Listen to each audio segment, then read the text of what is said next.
All right, good morning, folks. We are live. We're live everywhere. We're live all across all the networks. How's everybody doing today? How was your weekend? It's Kelley, and we're back for another edition of Diabetes Doesn't Define You. Another edition, folks, of Diabetes Doesn't Define You. That's it. That's what we're going to talk about today. Diabetes doesn't define you. How you doing if you're just joining us? My name is Kelley, your certified holistic nutritionist, coming to you straight from the airways of Houston, Texas. Been in Houston, Texas now 11 years. Been in Texas altogether now for 14 years. But I talk about all things insulin resistance, type 2 diabetes, all the conditions related to insulin resistance, erectile dysfunction, PCOS, pre-diabetes, gestational diabetes, all of that stuff is related to insulin resistance. Why? Because insulin resistance is kind of one of the most damaging things that can happen to your body. But that's what we're going to talk about today. We're going to peel back that layer. We're going to be back. We're going to be here until 11 a.m. Central Standard Time. That's noon Eastern Time. So we'll be here for about 4 hours. So buckle up, strap in, and enjoy the ride. What we're going to talk about, man, what we talk about all the time. Here's what we talk about. Is diabetes reversible? Is once you get diabetes, you have to have diabetes for the rest of your life? That is the question, right? Once you get diagnosis having diabetes, insulin resistance, type 2 diabetes, do you have to take medication for the rest of your life? Does your blood sugar have to be high for the rest of your life once you get to become very, very insulin resistant? Or is there a way out? Can you get out of this thing? All right, that's what we're going to uncover today. That's what we're going to peel back today. Got a couple of things new in store for you today. We're going to change the format around and see how it goes a little bit. But here's the thing. You're going to be in for a movie. It's going to feel like you're in a movie. So it's going to be the movie. What movie is going to be? It's going to be the movie of your life. And it's not just going to be any movie. It's going to be your movie, right? The more your movie and how you defeated insulin resistance or how you defeated type 2 diabetes. That's going to be the story. You're going to be the hero of that story. We're going to talk about the villain. Who's the villain? Oh, yeah, insulin resistance. The thing that you've been struggling with for many, many years. Insulin resistance, high blood sugar, they are the villain. And then what happens in the movie? Then they introduce you to a guide, somebody who's been there before, somebody who's been there and done that. And they teach you, the hero, how to overcome the villain, how to beat the villain. That's what we're going to do. I'm going to teach you. I'm going to be your guide. I'm going to be a guy. I think I'm the perfect tour guide for you simply because I know exactly where you are. Yeah, I've been there before. I've been there. I had diabetes. I had heart disease, and I was obese, the triple whammy. So I know all things, and I don't have any of those anymore. So I know a thing or two about reversing this condition, right? So like I said, I had obesity, heart disease, and diabetes, all at the very same doctor's visit. So that's it, folks. Diabetes, insulin resistance. Wrecking your life like it was wrecking my life. What's it doing? What's it doing to you? You wake up in the morning, your energy's low. Like, man, I just got a full night of rest. Why did I just get a full night of rest? But all of a sudden now when I wake up, I feel like I'm tired again. I feel like I'm tired. Why do you wake up and you feel like you're tired after a full night of rest? After 7-8 hours of sleep, you wake up feeling tired. Why? Okay, we're going to get rid of that. That's part of it. And then another thing is you're always getting hunger cravings. Just wake up all the time and you're hungry. Like, why am I always hungry? I just ate an hour and a half, 2 hours ago. Why am I hungry again? Okay. That is due to insulin resistance. That is due to high blood sugar. What else? Oh, yeah. Tingling on the fingers, tingling, numbness. That's just telling me that your fingers and your toes are not getting enough oxygen-rich blood. Why is it not getting oxygen-rich blood? Because there's too much insulin. Because you're insulin resistant. And as a result, you get neuropathy pain, you get tingling, you get all this stuff, all because you can't get enough oxygen-rich blood, nutrient-rich blood flowing through those cells in your toes and everything. So it's causing you all types of inflammation. So we're gonna get, that's another thing that it's doing. It's wrecking your life. What else is it doing? Oh, some people are losing their sight. Some people are losing their sight, right? Some people have gotten to the point where they got amputated, their leg got amputated. All because of insulin resistance. Folks, this thing is a serious problem. It's a huge, huge, huge problem. It's taking over the world. So right here today on this live, we're going to uncover on how to defeat this thing, how to defeat insulin resistance, how to defeat type 2 diabetes, and how to get your life back, how to not let it rule your life. Because I know you can't even go hang out with friends and family without worrying about your blood sugar being high. Like, man, I can't eat this or I can't eat that. I got to worry about if my blood sugar is going to go high. Like, sorry, friends, sorry, family. I can't do what you guys are doing. Right? Isn't that wrecking your life? Wouldn't you rather be hanging out with your friends and family and kind of eating what you want? You know what I mean? Just letting your hair down. Wouldn't you rather do that instead?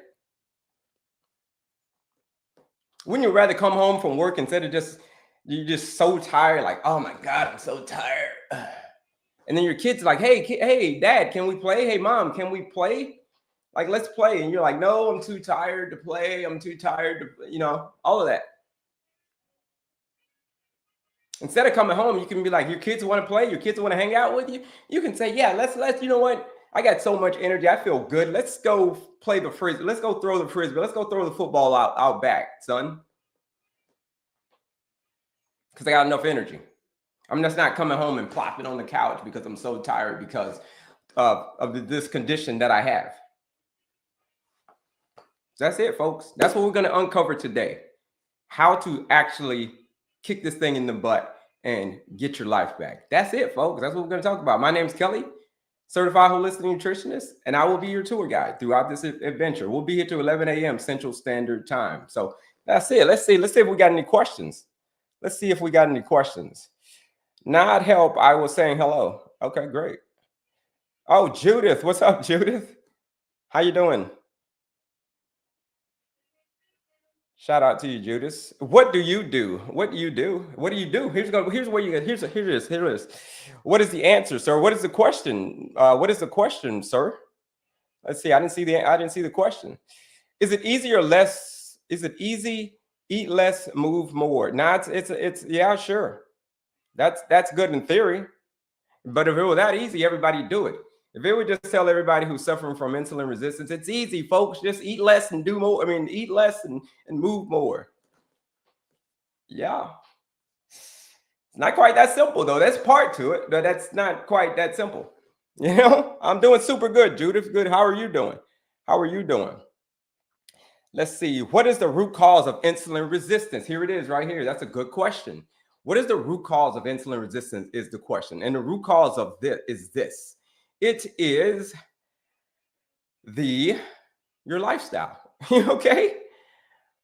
The neglect of many, many years of your lifestyle, right? In 4 areas. What particular 4 areas am I talking? Here's the root cause of it. Stress management. You're letting your stress get out of control. Activity level, because stress will ruin you. Activity levels were down. Either they were really, really down or you didn't do anything at all. You became a couch potato. Okay, and that started to add up. And then the lack of eating a bunch of crap started to add up. And then finally, over the years, and then finally, sleeping. You were abandoning your sleep.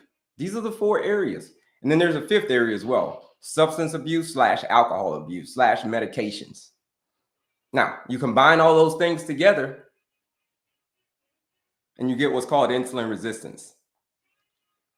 Too much blood sugar. Your blood sugar here's the root cause of insulin resistance. Your blood sugar was too high for too long. And as a result, where blood sugar goes, insulin follows. So as a result, now you have insulin resistance because your blood sugar has been high for too long due to those factors that I said: stress management, activity, eating, sleeping, substance abuse, things like alcohol and other different types of medications. Steroids can cause it, insulin resistance over the years. So that's it, folks. And it all points back to your lifestyle. So here's the thing about insulin resistance, type 2 diabetes. It is from your lifestyle. Yes, medication can come into play, but for the most part, it is through your lifestyle. We neglected it over many, many, many years. We neglected it in our 20s. We neglected it in our 30s. We neglected it in our 40s. Just like it did for me the day that I turned 40. You want to know how I know about insulin resistance and all that stuff. And before we get into it, and then we're going to start talking about all things A1C. You want to know how I know about all that stuff, right? Like I told you before, I think that I'm the perfect person to be your tour guide. Here's why. Here's why I think I'm the perfect person to be your tour guide. Now I'm going to show you real quick. I'm going to pull up some pictures on my phone here. Paint the story. Picked a few years ago, 2019. 2019 is when I took this picture. A little bit of context. I took this picture in 2019. It was around this time. It was actually December of 2019. Now, check it out. This was 2 months before my mother passed away. 2 months before my mother passed away from a heart attack. Sorry. All related to insulin resistance. Insulin resistance is still the cause of heart attacks, right? 2 weeks before that picture, 2 weeks, and then that's the same day, same week. I was the next day teaching a class. Look I'm obese, I'm a diabetic, and I got heart disease. But I didn't know that when I took this picture. 2 weeks later, I got my diagnosis as being obese, having diabetes, and being obese. Look, heart disease, obesity, all of that. Now, my mother passed away from the exact same condition that I just got diagnosed with. She passed away 2 months prior from the same condition that I just got diagnosed with. All right. Last picture. Let's show you over here. Last picture. 2 months. 2 months. People are trying to battle me. All right. 2 months. I'm not battling, folks. Look how many inches I lost off my waist. Right. So when I tell you I believe that I'm the perfect guy to be your tour guide throughout this adventure, okay? About this little story that you're on, this is a story, this is a journey. This is only a part of your life. This is not your life. This is just a part of your life. Like all of that stuff that's been written before, now it's time to tear up the old script. It was part one of the movie. Now it's time to tear up that script and write your sequel. Okay? We're writing a sequel right now. That's what we're gonna do for you. Same thing that happened to me. Same techniques and same mindsets that I use. I'm gonna teach you. A year after I took that picture in 2021, I went on a mission. So no more diabetes. Look at this. No more diabetes. After a year, no more diabetes, no more heart disease, no more obesity. Look how many inches I lost off my waist. But the question is, was it hereditary? A lot of people say it's hereditary. Is it hereditary? No, it ain't hereditary. What's hereditary is your lifestyle. And we were passed down through our lifestyle. That's what's hereditary. It's not, insulin resistance is not hereditary. You know, heart attack, heart disease, and all that stuff is not hereditary. And what's hereditary is our lifestyle. No, I'm not telling your story. I'm telling your story, Cat. It's not my story. It's your story. I'm just being a tour guide. I'm just being the tour guide. All right. So if it takes using my story to motivate you, then great. Then use my story. I want you to use my story. If you saw that picture that I was, the stuff that I used to eat, the mindset that I used to have, I was a total grasshopper. If you were like I you can change too. You can change. You just got to make a decision. Yeah, I agree. Food is hereditary. Yeah. People always throw that hereditary. Oh, it's hereditary, man. I got it because I got diabetes because of my mom got it or whatever. My dad got it. And I'm like, yeah, that's true. That is true. But at the end of the day, it's still an excuse. Okay. You don't want to believe it, but it's an excuse. Just like I just showed you my picture. If I did it, so can you. So too can you.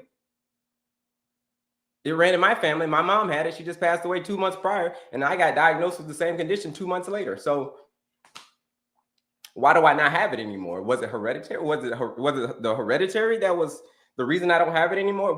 Is the reason I don't have diabetes or heart disease and all of that stuff anymore? Is it because it's hereditary?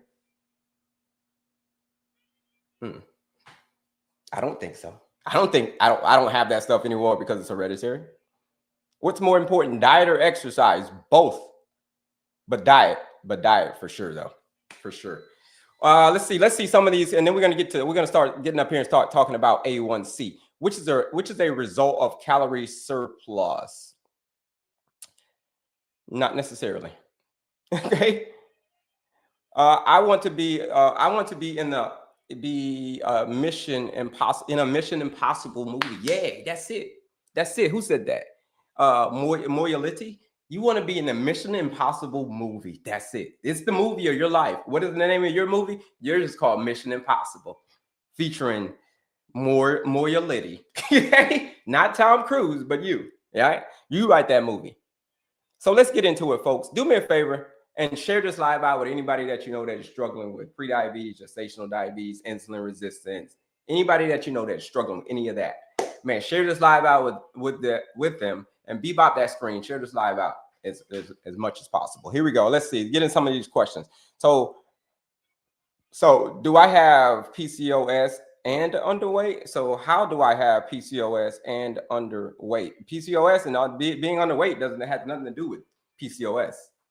PCOS is, it's insulin resistance, but it's insulin resistance in your ovaries.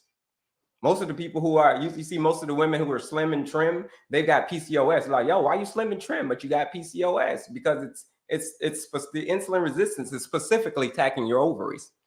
Specifically. So the rest of your body, it's affected, but not as much as your ovaries are.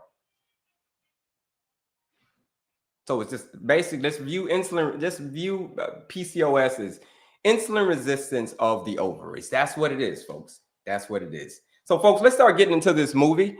Do me a favor and put the word A1C in the chat. I don't recommend keto. People do keto. I mean, if you do keto, that works for you, great. But I don't recommend keto. But if you do it, great. If that works for you. All right, let's get in. Do the word. Do me a favor, folks, and put the words A1C in the chat. Did you use any GLP-1? Here's what I use, folks. Here's what I use to reverse all of that stuff. You want to know what I use to reverse all of, people ask, well, what did I use? What did I use to go from this to this? Here we go. Here's the picture. What did I use? What did I use to go from that to that? What I use is lifestyle medicine, right? To go from there to there. And in that picture, that's a year between those two pictures. So wearing the same clothes. What I took wasn't a GLP-1. It wasn't any metformins. It wasn't any glycosides or all these other crazy names that you can't even pronounce. You want to know what it was, folks? It was just me retracing my steps. That's it. You just got to retrace your steps and find out what went wrong in your lifestyle, as far as stress management, as far as activity levels, as far as eating, and as far as sleeping, and as far as alcohol and all other types of medications as well. I just had to retrace my steps. Was it difficult to retrace all my steps? Yeah, it was difficult. It was difficult to retrace all my steps in my mind and to find out, to unlearn all of that stuff that I learned. All the ways of eating and all that stuff, the terrible ways that we eat.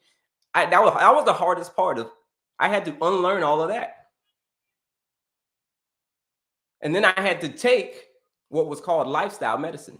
I had to take my health into my own hands. Because that's what you're going to have to do. You're going to have to take, this is what you're going to take. This is what you're going to have to take.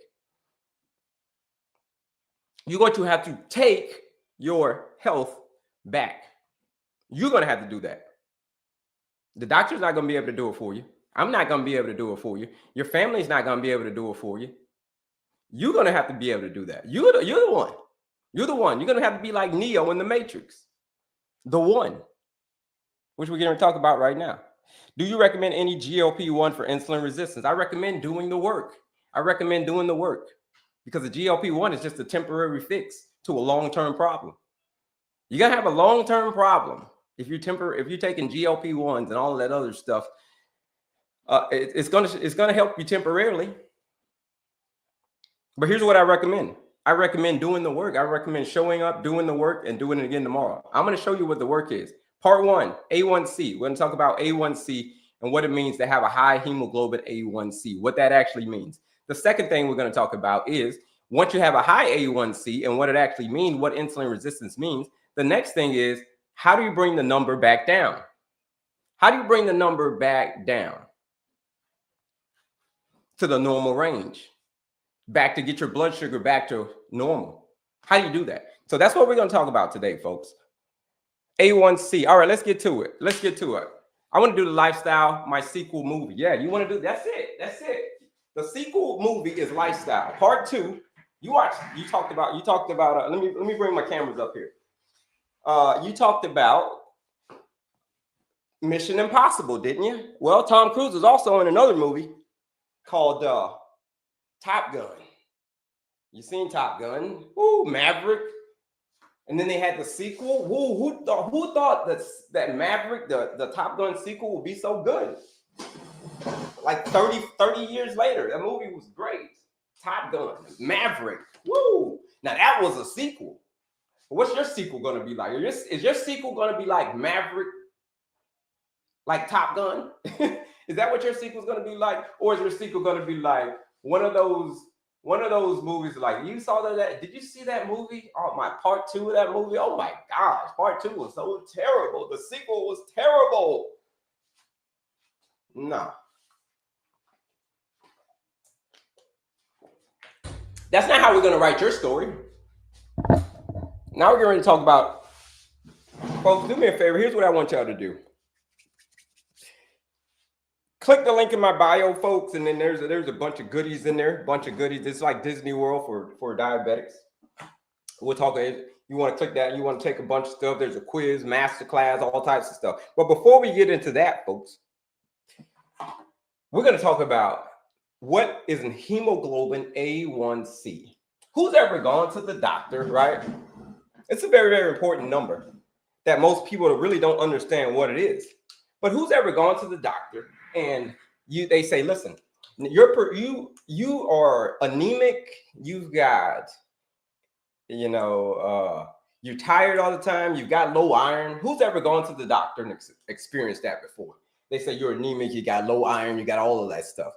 Like I said, folks, this is part 1. This is a 2-part thing. I'm going to show you what this thing is, what it means to be insulin resistant, and then the next part is, how do you bring the number back down? That's part 2. That's the sequel, okay? The sequel to your movie is going to be called Lifestyle Medicine. That's going to be part 2.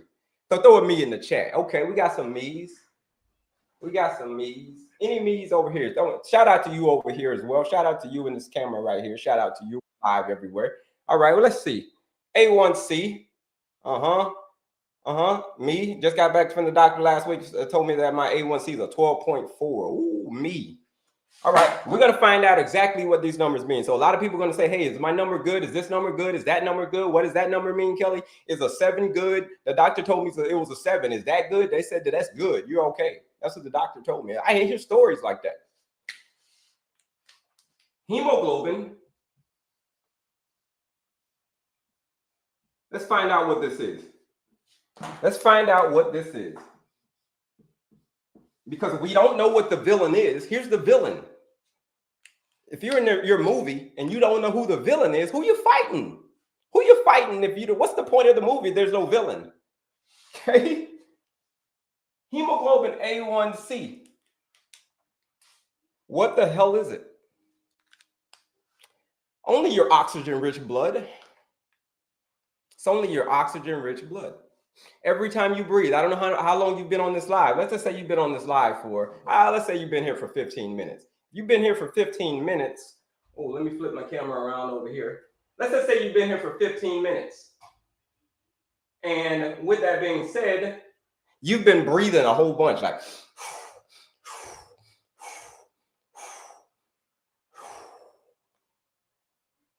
every time you breathe, oxygen-rich blood literally goes through every cell of your body. Literally. Every cell of your body. Literally. So it's why you're always tired. It's why you're always like, man, I'm tired. I'm tired all the time. I'm tired. Well, it's because you don't have enough oxygen-rich blood going through your body. And that's it. That's why you're tired. No oxygen-rich blood going through. The word globin, the word hemo means iron and oxygen. That's why they say, hey, your iron's low. You know, it's all being carried through your body by a protein, which is a globin. So hemoglobin literally means a protein that is carrying iron and oxygen through every cell of your body. That's what it means. A protein that is carrying iron and oxygen through every cell of your body. Can you imagine that? That's some wicked stuff. That's what we're talking about with hemoglobin, folks. The word A1C, well, even before we get to A1C, let's go back to hemoglobin. This stuff's so important, folks, that check it out. If it gets too low, you know what the doctors will do? They'll actually give you a blood transfusion. Wow. That's what the doctors will do. That's how important this stuff is. It's oxygen-rich blood. It's basically your life. If you don't have enough of it, you won't survive. So they'd have to give you a blood transfusion because it got too low, because it's that important. And the word A1C is how much sugar was stuck. How much sugar was stuck to the hemoglobin over the past 3 months?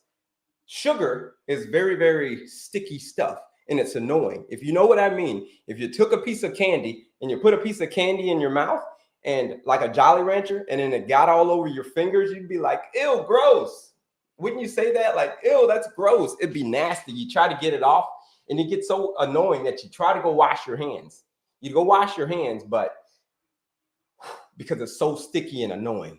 Imagine all of that sticky stuff being stuck to your life, basically. Every time you breathe, every cell of your body is infected by this stuff right here, sugar. Over the past 3 months, how much sugar was stuck to your hemoglobin? Doesn't sound like good stuff. All right, that number, it's a percentage. It goes anywhere between 4 and 30. It can go higher than 30 in some cases and lower than 40, and lower than 4 in some cases. But ideally, it's going to be anywhere between 4 and, 4 and about 20. But it can go higher. That's a percentage of sugar that's stuck to your hemoglobin. That doesn't sound good. All right, what are you saying here, Kelley? Okay.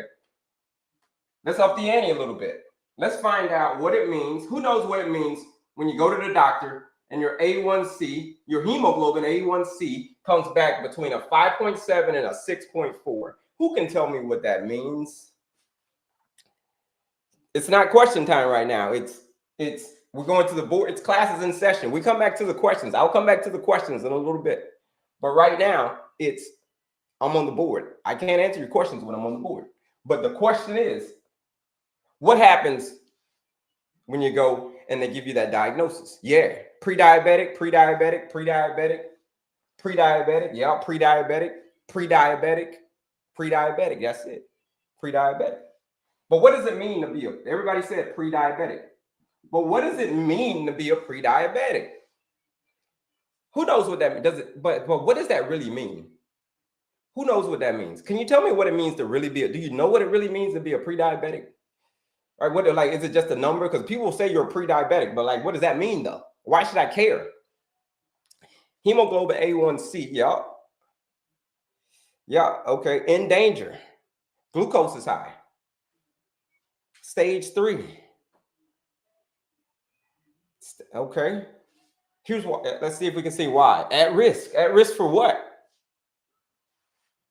Need a lifestyle change. Yeah, okay. Let's see. Okay, let's do it this way then. Who can tell me what the most important hormone is in the body?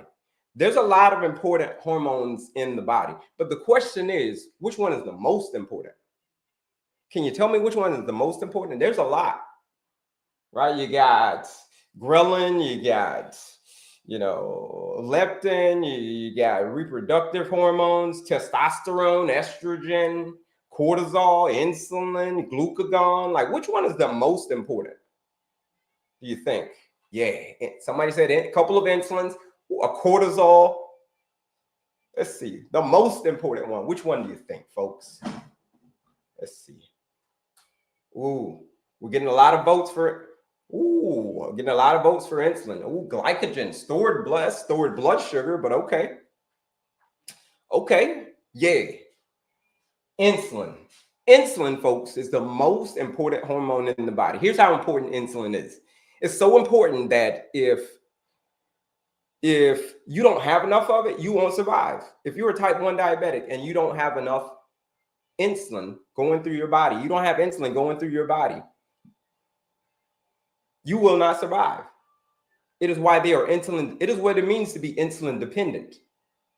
It means you're dependent on insulin for the rest of your life. And it can happen as young as, say, like 10 months old. You know, usually when you get diagnosed as a type 1 diabetic, it usually happens as like, you know, in your early years of life. Probably not even 20 years old yet, and you get diagnosed 19, 20, 1 year, 5 years old. That's a very, very serious condition to have, is because if you do not have insulin, you will not survive. So that is how important this stuff is, folks. And this number is an indicator that you are becoming resistant to the most important hormone in the body. The most important hormone in the body. There's some other ones that are important, but the most important one is this one. This is the one you won't survive without. So this number, if you are suffering from diabetes and insulin resistance, this number, that's what it means. It means that you are becoming insulin resistant. You are insulin resistant, sorry. It just, it hasn't gotten bad yet. It hasn't gotten bad enough yet. It hasn't gotten real bad. You're already sick. You're just not sick. You're super sick. So that's what it means to be a pre-diabetic. It means that you are becoming resistant to the most important hormone in the body. Okay, all right. That's the beginning of the movie. It's the beginning of the movie. Now let's up the ante a little bit. Now we're at the climax of the movie. Now we're getting into the movie. We're like, we met the bad guy, the hero. The hero got beat up a little bit. What happens when your A1C gets to a 6.5 or higher? 6.5 or higher, what does it mean when you go to the doctor and they say, hey, your A1C, your hemoglobin A1C is a 6.5 or it's a 7, it's an 8, it's a 9, it's a 10, it's 11, 12, 13, 14, 15, 16. How are we doing, folks? We're talking about all things hemoglobin A1C right now. What the heck is a hemoglobin A1C? And all things insulin resistance. So if you're just joining us, my name's Kelley, your certified holistic nutritionist, coming to you straight from the airways of Houston, Texas. We're playing a little game right now. Well, it's not a game, but we're finding out, what does it mean to be a diabetic? What does it mean to have insulin resistance and type 2 diabetes? What does it mean? Then we're going to talk about how to fix it. That's next. So stick around. It's a movie, folks. We're in a movie. It's your movie, though. Ooh, Virginia. Shout out to Virginia. Ooh, diabetic. Type 2. Yep. Type 2 diabetes. Yep, that's it, folks. That's what it means. When your A1C is a 6.5 or higher, it means they classify you as a diabetic. That's what they classify you as, having diabetes. So when the number starts getting into the 8s, the 9s, the 10s, the 11s, the 12s, the 13s, like somebody said that theirs was at 12.4. Here's what this number means. Here's what it means to actually to have insulin resistance. Insulin, most important hormone in the body. Here's what it means to have, how serious this condition is. Insulin is the most important hormone in the body. If you do not have it, you will not survive. Point blank, period. And this number is an indicator that what percent of sugar is stuck, A1C, what percent of sugar is stuck to my hemoglobin. All right, let's do that one again. Insulin, most important hormone in the body. The higher the number is, the more resistant I am becoming to the most important hormone in the body. Let's establish that. Second thing is, prediabetes means you have insulin resistance. It means that it just hasn't gotten bad yet. That's all that it means. Okay? That's all that it means. This percentage, the A1C percent, so if it's at a 12.4, 13, my A1C is a 14, 15, that simply means you've got 15% of your hemoglobin, it's 15% of sugar is attached to your hemoglobin over the past 3 months.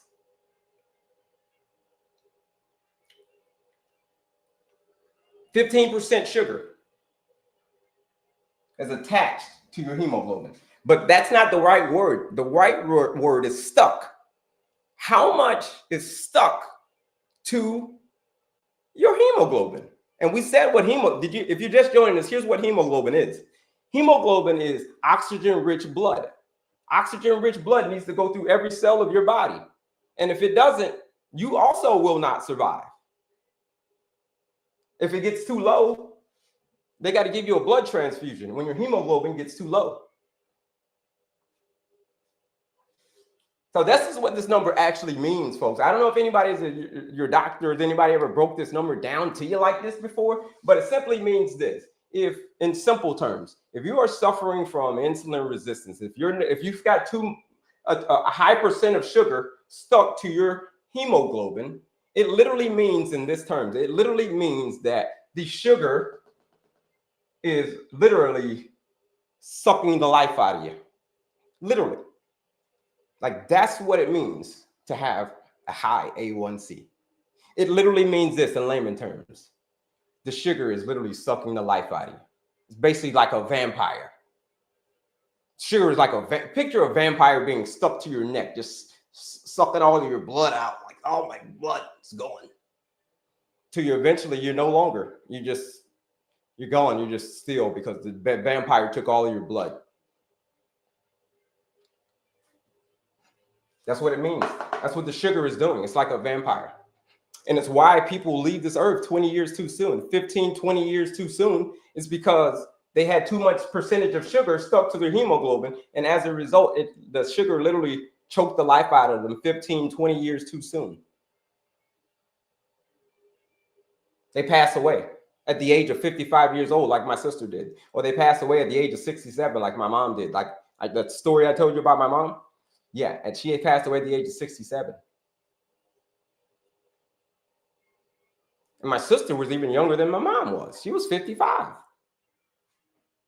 Than our mom was, 55 years old. All due to complications of diabetes.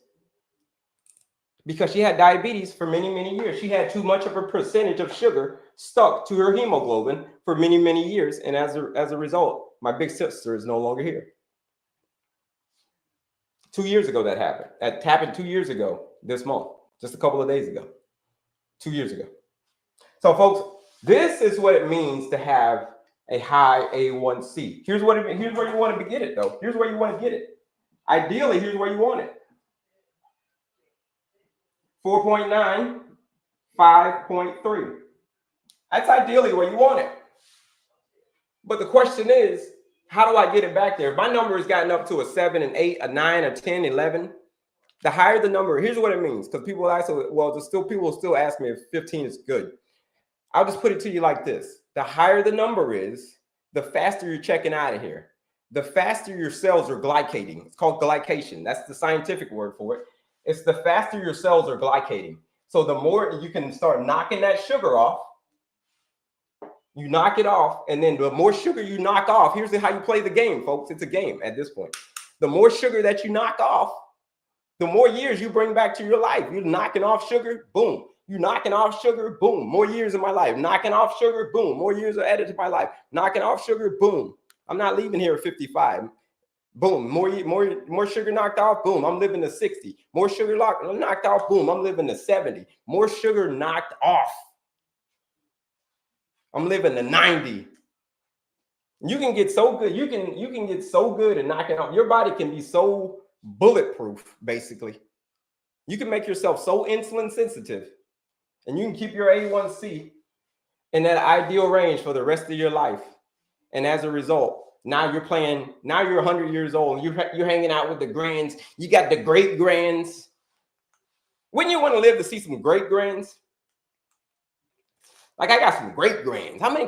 I got a lot of grandchildren. How many grandchildren you got? Well, would you believe I got 5 great grandchildren?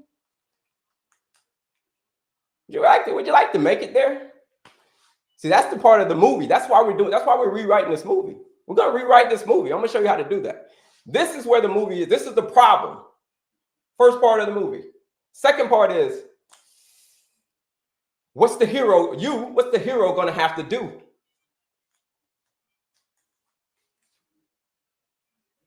to knock this sugar off, to be able to live to 100?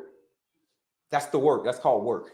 So this is it, folks. If this is making sense to y'all, I want y'all to put a health yes in the chat. Put a health yes in the chat if this is making sense to you, or if this was clearly so confused, like Kelley, you just confused the hell out of me. I still don't know what a hemoglobin A1C is and why it's so important or not important or whatever. I don't know. Put a health yes in the chat if this is making sense to you. Let's see.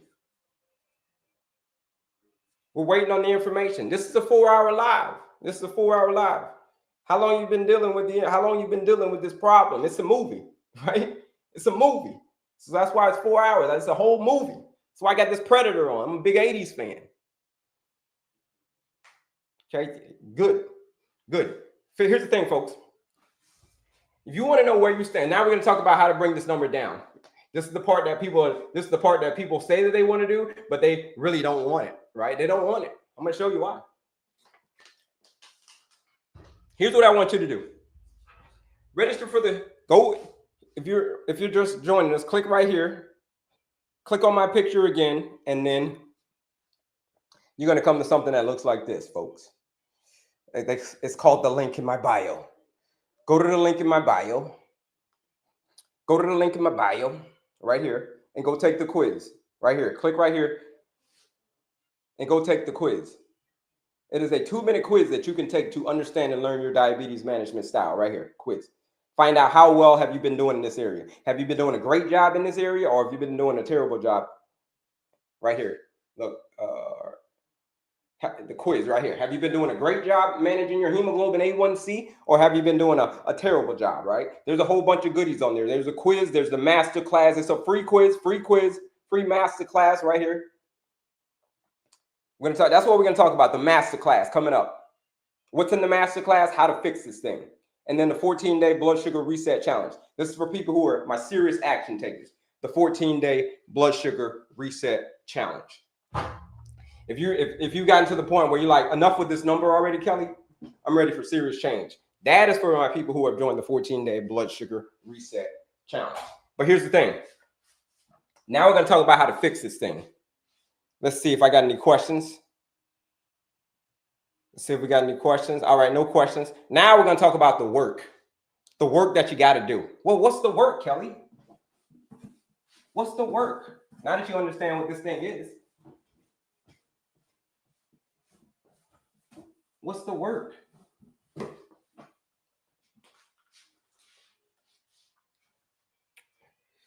Who's ever watched, we're talking about movies. Who's ever watched The Matrix? Have you ever watched The Matrix? And you know in the movie when they got the red pill and the blue pill, you know that in The Matrix, the red pill and the blue pill. That's why I got these very specific markers. Who's watched The Matrix? Put a me in the chat if you've ever watched The Matrix. This is the theme. We're talking movies now. We're talking movies. But it's your movie. Who's ever watched The Matrix? Who's ever watched it? Yeah, me. A lot of people have watched The Matrix. Yeah, a lot of people have watched The Matrix. And you know in the movie, they got the red pill and the blue pill and the red pill. Here's how you get rid of diabetes, folks. You got a choice. At this point. Here's how you bring your number back down to the ideal range of 4.9 to 5.3. Here's how you do it. You gotta ask yourself, which of those are you taking? The red pill or the blue pill? Here's what I mean by the blue pill. When we get that diagnosis, like I got that diagnosis, right? This is the difference between the red pill and the blue pill right here. Right here. When I got my diagnosis, you see the before picture? That's the blue. I was taking a whole lot of the blue pill. The blue pill is this. This is the blue pill. The blue pill is this. We get our diagnosis and then the medication, and we get all prescribed all the medication, and we just take the medication, and then when we get for type 2 diabetes, I'm talking about, not for type 1. Type 1, I get it, but type 2, We just take our medication and then we just go on about our life and then that's it. But come to find out, we're actually taking the blue pill. But here's the red pill. This is what you're going to have to do, folks. If you ever had any plans on ever, like all that stuff I talked about, maintain, like all that stuff I talked about, hanging out with the great grandkids and all that stuff. You remember all of that? To get there, here's what you're going to have to do. To make it to 100 years old, here's what you're going to have to do. To make it to 100, here's what you're going to have to do. You're going to have to prescribe yourself some new meds. To live that nice, fruitful life, hanging out with the grands, going on vacations, seeing your kids walk down the aisle, dancing at your kids' wedding, you dancing at your great grandkids' wedding. You got to maintain your pace. Peaceful mind, active body, clean eating, effective sleep. This is an often neglected form of healing that most people are like, yo, I can't prescribe you this medication. The doctor can't prescribe you this medication. Only person that can prescribe you these medications is you. You're the only person that can prescribe you these medications because it's your movie. It's not the doctor's movie. It's not my movie. It's your movie. It's choice time. The red pill or the blue pill.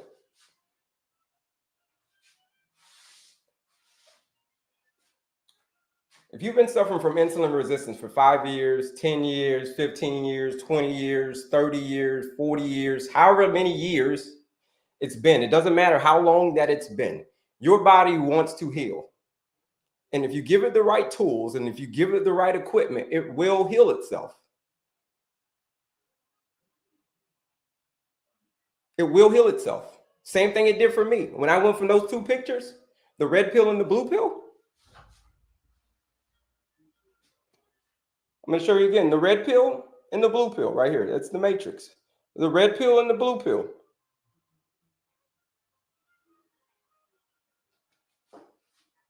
See, when I lost the weight, no more diabetes, no more heart disease, no more obesity. Now I'm in good shape and I got a little bit of muscles. I went and got check this out. I went and got a massage yesterday and the masseuse told me, she was like, yeah, something. She said, you've been working out? I said, yeah, I've been working out. I was like, why do you ask? I was like, because my muscles are sore? Yeah, they were sore. She was like, no, it's because I see the muscles coming in. She said, they weren't there last time. I said, yeah, no, they weren't. No, they weren't. It's because I've been maintaining my pace. The P, first part of the formula, if you ever want to get off and get your life back, is to peaceful mind, folks. Here's what I want. I want y'all to write this formula down.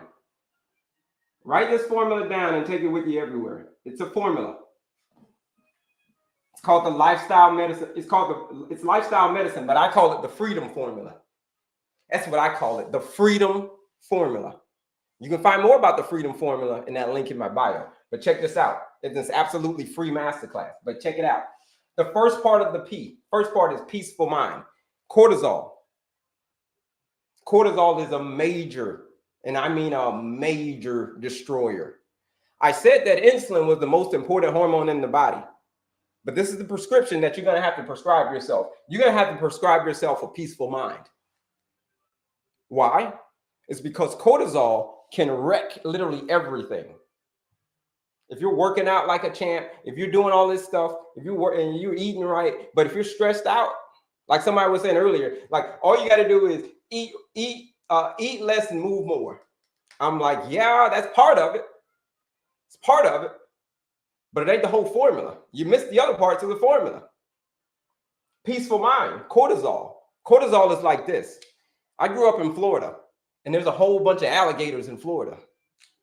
Okay? Whole bunch of, it's a big old swamp. We got a big old swamp down there, the Everglades. So basically, you could be seeing an alligator. Here's what we learned in Florida. do not play next to a pond or a lake, because there could be a very good chance of there being a very hungry alligator lying just below the surface of that water. So as soon as you're playing in that water, boom, here comes the alligator. So what happens at that point? Adrenaline kicks in. Cortisol kicks in. That's stress. Cortisol is stress. Adrenaline, stress. Adrenaline, cortisol. And what happens is you get a surge of energy. The reason you get a surge of energy is because, boom, your body's like, you're getting ready to fight off the alligator. Fight the alligator. So get a surge of energy. But what do you think energy is? Energy is glucose, blood sugar. That's what energy is. So your body releases, your liver releases all this stored blood sugar. Boom. So you can fight off the alligator. Fight the alligator. And as a result, where blood sugar goes, insulin follows. Okay? Where blood sugar goes, insulin follows. And as a result, now you've got high blood sugar. Now you've got high insulin. And who knew? That was all due to stress. So the question is, who's stressing you out? Is your mother stressing you out? Your mother-in-law stressing you out? Your in-laws? Is your kids stressing you out? Is your spouse stressing you out? Who's stressing you out? Is your husband stressing you out? Or as we said, spouse, wife, whoever. Is the traffic stressing you out? Is the weather? Do you live in Seattle and is the weather stressing you out because it's always cloudy? Okay. Peaceful mind. Here's what you can know about. Here's what you can learn about stress. Stress is, you know that you cannot control the outside factor. You can't control any of that. So if you try to think about controlling it, you're going to do nothing but drive yourself crazy. So the best thing to do is to recognize that you have control over three things: your thoughts, your own actions, and your own reactions. That's it. That's the only person you have power over is you, your thoughts, and your actions. That's it. So the second you realize that, that's when you're going to gain power. And here's the last thing I'll say about peaceful mind. If you're chronically stressed, you're constantly going to have high blood sugar. And if you're chronically stressed, you're chronically going to have high levels of insulin. And if you're already insulin resistant, adding more stress on top of it, that's not how we're writing the script. That's not a good part of the script. You got to rewrite that script. Like, no, let's rewrite that part of the script. So how do you rewrite that part of the script? You rewrite it by the 3 M's: meditation, mindfulness, meet with your therapist. Those are the 3 things that I recommend that you do when it comes to having a peaceful mind. Meditation, mindfulness, and meeting with your therapist. Those are the 3 things. 3 M's, folks. You start to find ways to meditate. What ways work for you? Prayer, whatever prayer, read a book, listen to soft music, whatever works for you. It's your peaceful mind. Okay? It's your me time. You're going to have me time like, ooh, I got the me time. Yes, your me time. So we understand why stress is so important, folks. Stress management. Check this out.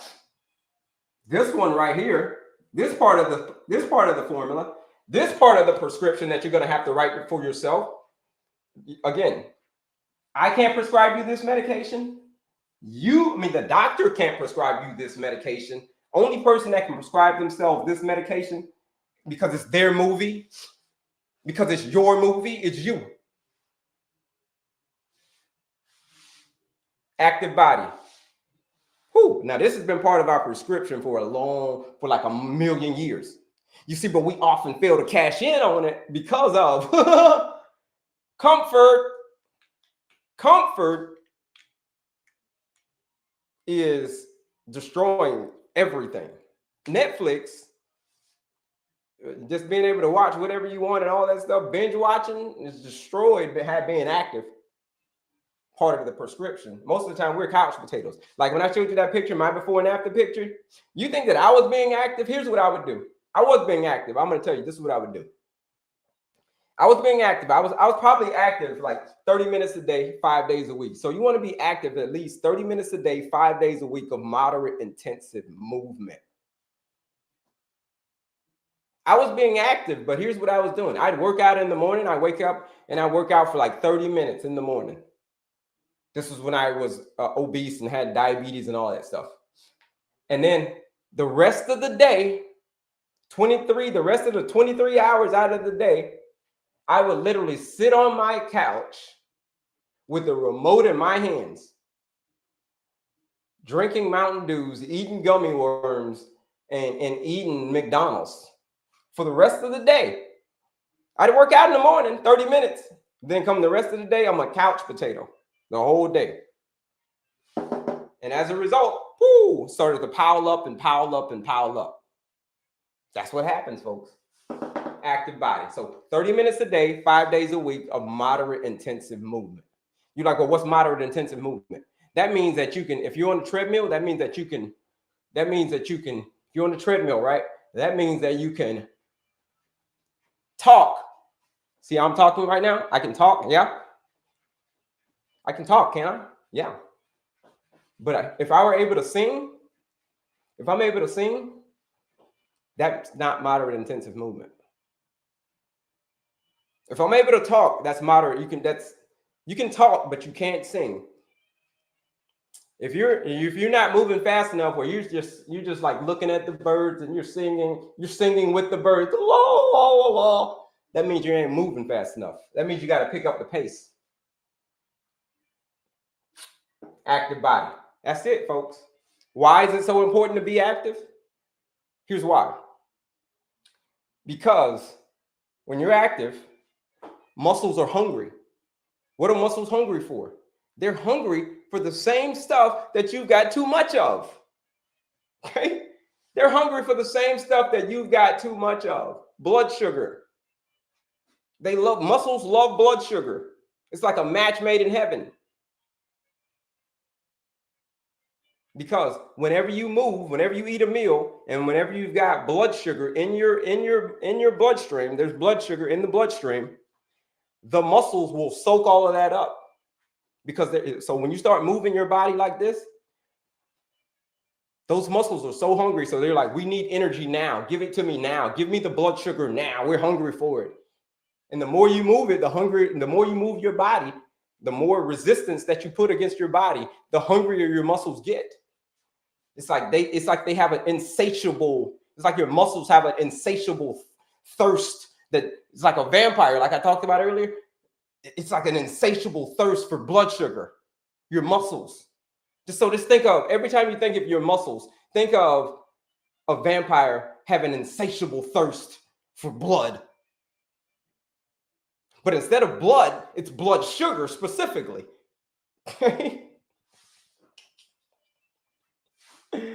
So think about that whenever you decide, I want to be a couch potato instead. Here's the benefits of movement when you're suffering from insulin resistance. Your blood, you don't even have to use insulin. If you're moving your body, you don't even have to use insulin. You can bypass the insulin and just let insulin stay calm and let your muscles do the work and just soak up all the blood sugar. They were like, insulin, we don't even need you right now. Insulin is the door. Insulin opens the door so that the energy can get into your cells. That's what insulin does. But if you're moving your body, you don't even need to get permission from insulin. Like, yo, we don't need your permission, bro. We're moving our body. I told you, muscles and blood sugar are like a match made in heaven. 30 minutes a day, 5 days a week, moderate intensive movement. Now, that's very, very important, but it's the one that most people are going to neglect. Am I saying you got to go out and be a bodybuilder, world-class athlete? No, I ain't saying that. What I am saying, though, is you got to go out and be active. What's active to you? It could be a fun dance. It could be a TikTok trend. It could be a whatever, a TikTok dance. Get on there and play with your great-grandkids like we talked about. Get out there and move with your great-grandkids. All right, go play Frisbee. Go do something. Go walk with your girlfriends. Go step in. Like if you were in the step, if you used to step back in the day, if you were in sorority, fraternity, whatever, you can go hang out with your sorority or your fraternity folks, and y'all can go stepping. You can bring it back. You're like, man, I ain't stepped in years. I ain't been out here stepping in years. I done got too old, bro. I done got too old, man. No, it's not that you've gotten old. Listen, we're all getting older, but you don't have to get old. We don't have to get old. Here's how you get old. by not maintaining your pace. That's how you get old. The C, we're gonna fly over this one, because we're gonna come back. But the C stands for clean eating. Woo! Clean eating, folks. Clean eating is what you want in your life. Now, very, very controversial topic, clean eating. Because clean eating, man, I'm telling you, people will bite your head off when it comes to what they eat. When it comes to what they eat, people will bite your head off. Okay? It's very, very personal. Eating, politics, religion, you would never think that nutrition would be so highly debated like politics and religion. But it is. I didn't know that until I became a nutritionist. When I became a nutritionist, I'm like, damn, people go crazy over what to eat. Wow. People will literally bite your head off, turn into a fight. So we're just going to keep it simple, my version. But we're going to come back to this. We're going to talk about clean eating next. But here's my definition of clean eating. Eat whole, unprocessed foods as much as you possibly can. Real food, something that was once grown from the ground, something that had a leaf, something that was grown from a branch, a leaf, or something that once had dirt on it. Okay? Leaner sources of protein. Right? Check this out. Fruits, vegetables, nuts, seeds, grains, beans, leaner sources of protein. So whatever, again, I told you nutrition is very, very personal to people. So whatever it is that you eat. So whether it's chicken, whether it's beef, whether it's steak, whether it's eggs, whether it's salmon, whether it's tofu and tempeh, whatever it is that you eat, make sure it's the leaner cuts of it. The leaner, not the processed ones, not bacon and salami and pepperonis. That's not what I'm talking about, clean eating. Okay? Those are processed meats. Things like canned tuna, that's a processed meat. That's not clean eating, but clean, whole, unprocessed foods as much as you possibly can. Fruits, vegetables, nuts, seeds, grains, beans, chicken, turkey, eggs, salmon, steak, tofu, tempeh. That's what we're talking about, clean eating. We're going to fly through clean eating. We'll come back. I promise you, we're going to spend a lot of time on clean eating coming up next, folks. But we're going to fly through that. But that's clean eating. And then finally, the E. Check it out. The E, who knows what the E stands for? The E stands for effective sleep. But like I said, I'll fly through. I'm flying through the C, but we'll come back to this. Effective sleep, folks. Here's what you're going to have to get. This is the next part of the formula. This is one of the most important parts of the whole formula, folks, is these meds. These new meds that you're prescribing yourself. The most neglected one is effective sleep. That's one of the most neglected ones. Yeah, sleep is the hardest thing, Misfit Cat. It's the hardest thing. Is it though? Is it? But the question, is it hard or is it just your sleep hygiene? It may not be the sleep itself. It may just be your sleep hygiene. That's it. It's your sleep hygiene, because your body is built on a circadian rhythm. And the second that you get in line with that circadian rhythm, it's basically, the circadian rhythm is a 24-hour clock. It's based on the sun and the moon. So the more and more you get in line with the circadian rhythm, the more and more, you're going to start to maximize your sleep. And what happens when you sleep? When you sleep is when your body recovers. It's when your body restarts itself. It's when your body reboots itself. It's when all of the blood goes to, you know what? When you sleep, you want to know what body part gets the most blood? If you can tell me, when you sleep, which body part, which organ gets the most blood when you sleep? Throw it in the chat. Let's participate. Throw it in the chat. Which one do you think? Which organ gets the most blood whenever you sleep? Like all the blood flowing through your body, which one organ gets the most blood? Let's see. Throw it in there. Whoo, yeah. People said the heart. Yeah, the brain. Most people say that's the heart, the brain. Yeah. Those are both important. Those are both important. Yeah. But the most, yeah, you're right. But the when you go to sleep, all the blood, a lot of blood goes to your brain so it can restart itself, so it can reboot itself, so it can get all the toxins out of there. It can get so you're fresh the very next day. All the other processes go like, hey, get rid of this bad cell, or that, get rid of that, get rid of this, restart that, get rid of this, fix that. Okay, recover on this, lose some weight here. You even lose weight when you sleep, folks. It's when you recover. It's, you know how I lost all of the weight on the pictures? I showed you the weight loss. Check it out. You want to know where the weight goes? Well, it goes away when you sleep. Believe it or not, when you sleep at night, and if you're over and you're losing weight, you're in your weight loss process. You're like, well, where's the weight go? Does it like fall off? Does it melt? Where does it melt? Yeah, it does melt. Basically, it melts through when you sleep at night. It leaves through your breath. When you exhale, that's where the weight goes. It leaves through your CO2. Wow. Wow. Sleep.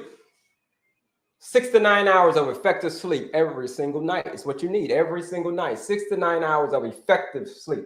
Now, I didn't just say sleep, I said effective sleep. Here's how they can cancel each other out, folks. Now, I breezed through all of this, but if you want to know more about these, go register for the masterclass. In the masterclass, here's what I do. I give you tactics in each of these areas. Effective, peaceful mind, active body, clean eating, effective sleep. Peaceful mind, active body, clean eating, effective sleep. I'm giving you tactics in peaceful mind. In the masterclass, tactics, strategies. In the masterclass, we're going to dive even more in the active body, right? Clean eating, giving you tactics. But in the big one, I give a lot of tactics in this one. Effective sleep. Woo! Effective sleep. It's called your sleep hygiene. What does your sleep hygiene look like? Did you know that your sleep hygiene starts? Here's the thing. Did you know that your sleep hygiene starts when you wake up in the morning?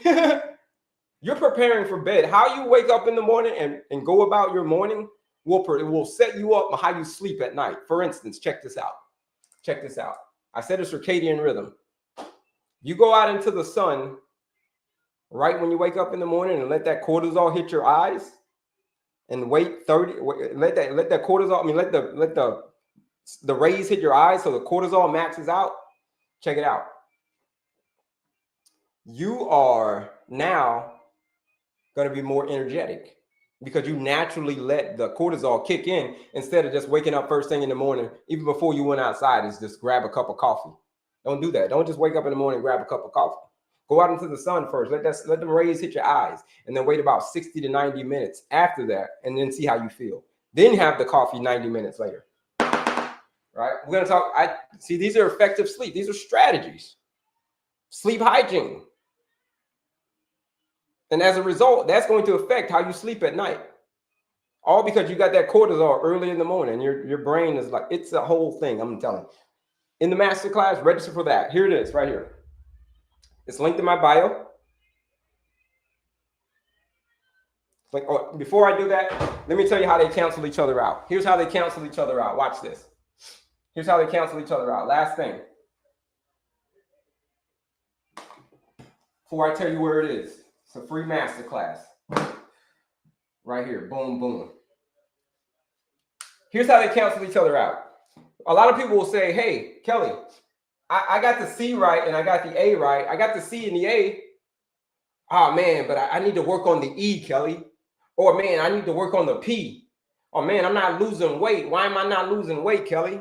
Well, you're not losing weight is because they can cancel each other out. These areas can cancel each other out. How do I do that? Check this out. Effective sleep. I said that the lack of sleep was a stressor. If you get a lack of sleep, the very next day, you're going to be more insulin resistant. The very next day, you're going to be more hungry because that is a stressor. It stresses your body. Your body's stressed. So as a result, remember what happens? Boom. Now you're stressed. And what happens? Now your peaceful mind is thrown off. And remember what happens when you're stressed. Remember the domino effect? First, you're stressed. Okay, you get stressed. You get worried about something. And then the adrenaline kicks in. The cortisol kicks in because your body thinks that you're getting ready to fight something. It thinks you're getting ready to fight an alligator. So it releases all of this other adrenaline and cortisol and all that stuff. And as a result, blood sugar gets released. Excess stored blood sugar gets released from your liver. And then when the blood sugar gets released, remember, insulin follows. So where blood sugar goes, insulin follows.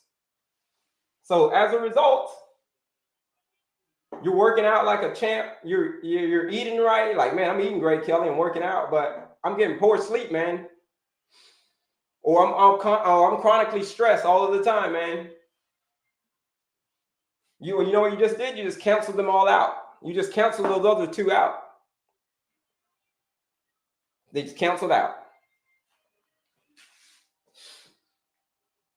So that's it, folks. That's how this is called maintaining your pace. This is the new medications. This is the medication that if you do not do this medication, if you do not prescribe, this is the red pill. Remember I talked about the Matrix. Everybody said that they watched, a lot of people said that they watched the Matrix, didn't they? And in the movie, you get that he was offered the blue pill or the red pill. The blue pill says you stay inside of the Matrix. That's what the blue pill says. You stay inside of the Matrix and just become oblivious to basically what's really going on. That's the blue pill. That means take the medication, just go on about life and just live your life. Just believe that you got to take, if you're insulin resistance, you have insulin resistance, just believe you're going to have insulin resistance and type 2 diabetes and PCOS for the rest of your life. That you'll never have the kids, right? Because of the PCOS. You'll never have the kids. That's the blue pill, folks. But the red pill, that's why I put it in red over here. Look, the red pill is right here. And it's called maintaining your pace. This is how you step outside of the Matrix. And then this is how you get your life back. It's the only way you're going to get your life back is if you go back through the fire. You're going to have to do this. This is what you're going to have to do. But you have to do this. But here's how I want you to think about this. Write this one down. Jot this one down. So you've got the formula. And then what is it? And you're like, well, what is it that I have to do, Kelley? Well, whatever it is that you have to do, clean these areas up. Do what you have to do as quickly as you can so that you can do what you want to for as long as you can. Let that one settle in.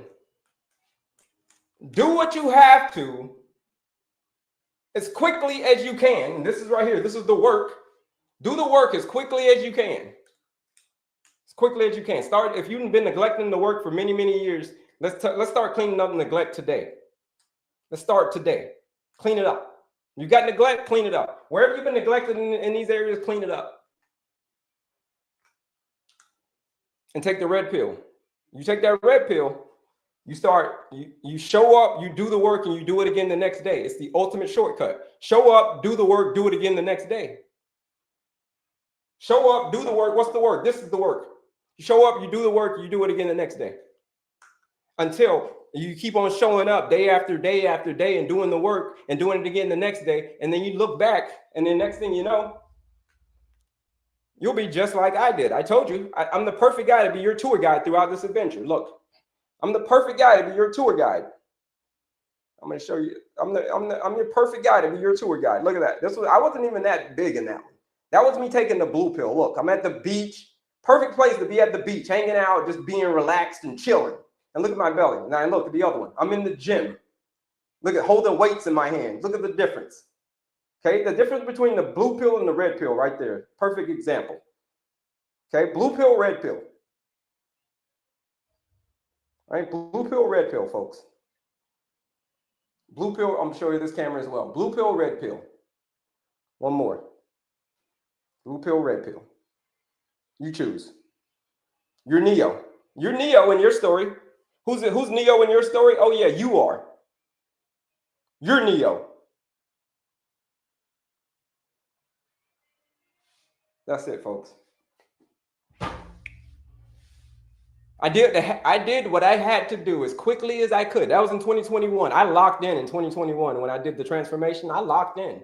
And I said, I'm going to do what I have to do as quickly as I can so that I can do what I want to for as long as I can. So look, now what do I want to do? I want to be up here breakdancing and giving you guys all this fun information.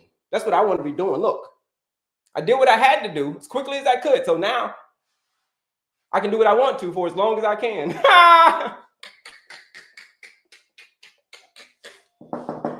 That's it. Any questions on that? Any questions? Okay.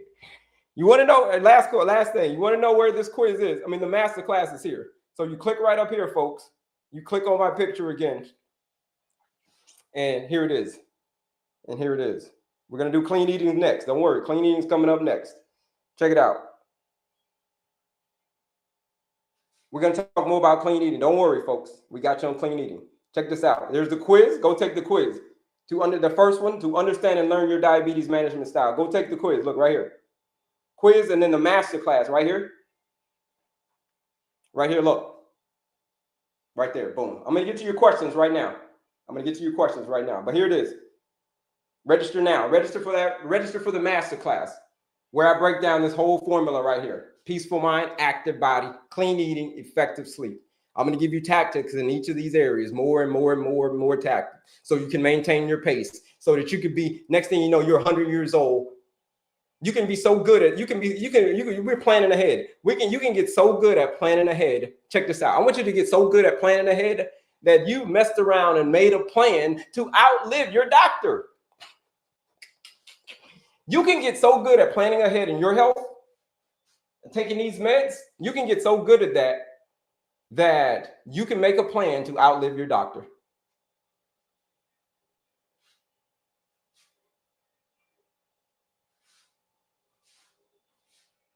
This is where it starts. Register for the masterclass. Absolutely free, folks. The only thing that you got to pay is attention. That's the only thing that you got to pay in this masterclass is attention. 45 minutes. Pay attention. Okay. And then lastly, this link is like Disney World. This is Disney World I'm telling you, look at all this stuff on here. Everything on there is for you. Everything on there is literally for you. Right? Everything. It's all, everything's on there. The only thing that is not free is the 14-day blood sugar reset challenge. Right? Everything's free. The quiz is free. The master class is free. Everything is free. The only thing that's not free is the 14-day blood sugar reset challenge. This is for people who are about serious action. The people who have gotten to the point where change isn't just desired. You're at that point in their movie. They're at that point in the movie where, you know, when the hero gets, he's getting beat up by the villain, right? He's getting beat up real bad by the villain. Like, man, like you watch this new Superman movie, like this guy was getting beat up the whole movie.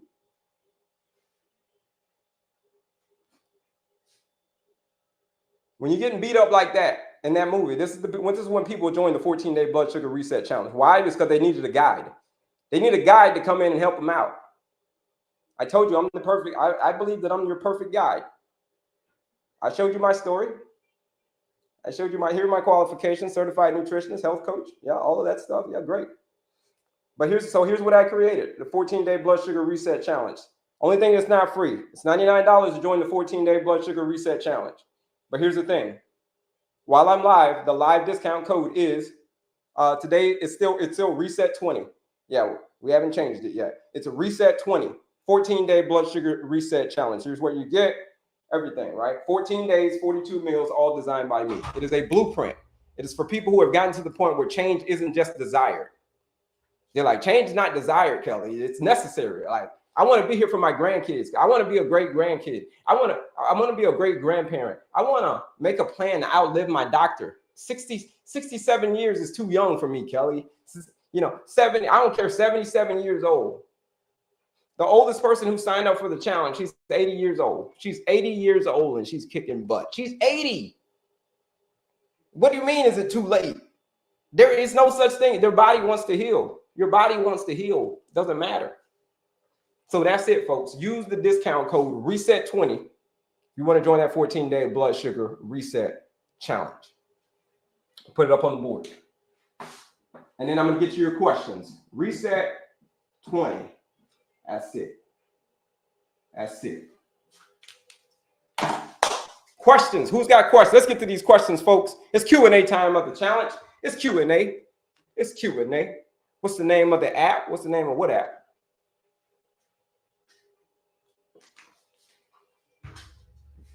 There's a link in my, you can click the link in my bio right here. Click right here, boom.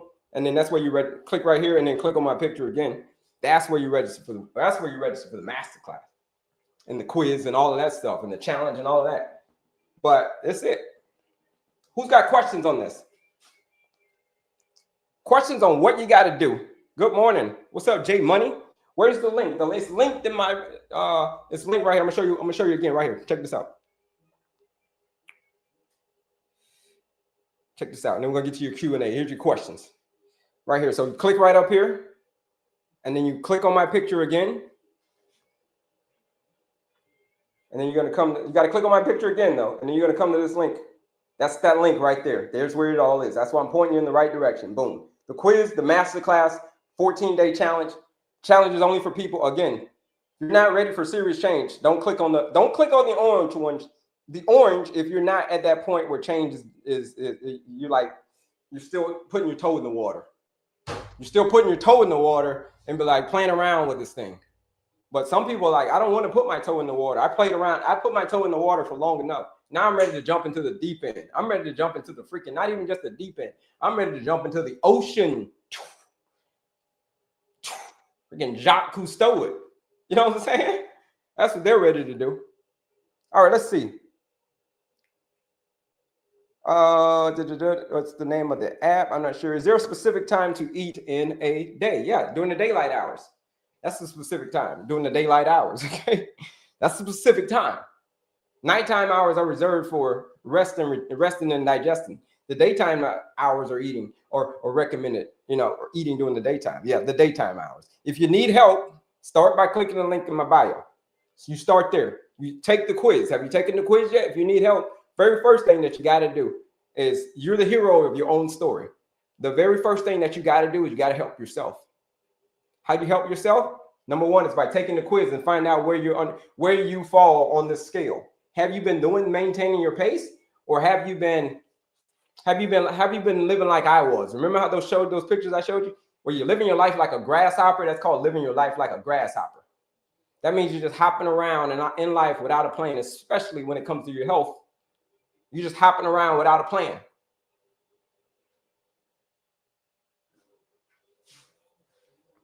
Until something breaks. And then you go to the doctor and ask the doctor for a bailout plan. But if you really think about it, you are the bailout plan. You're your own bailout plan. That is what I had to realize in my transformation. I had to realize that I was my own bailout plan. Because the doctor ain't gonna bail you out. Your friends and family, and nobody's gonna bail you out.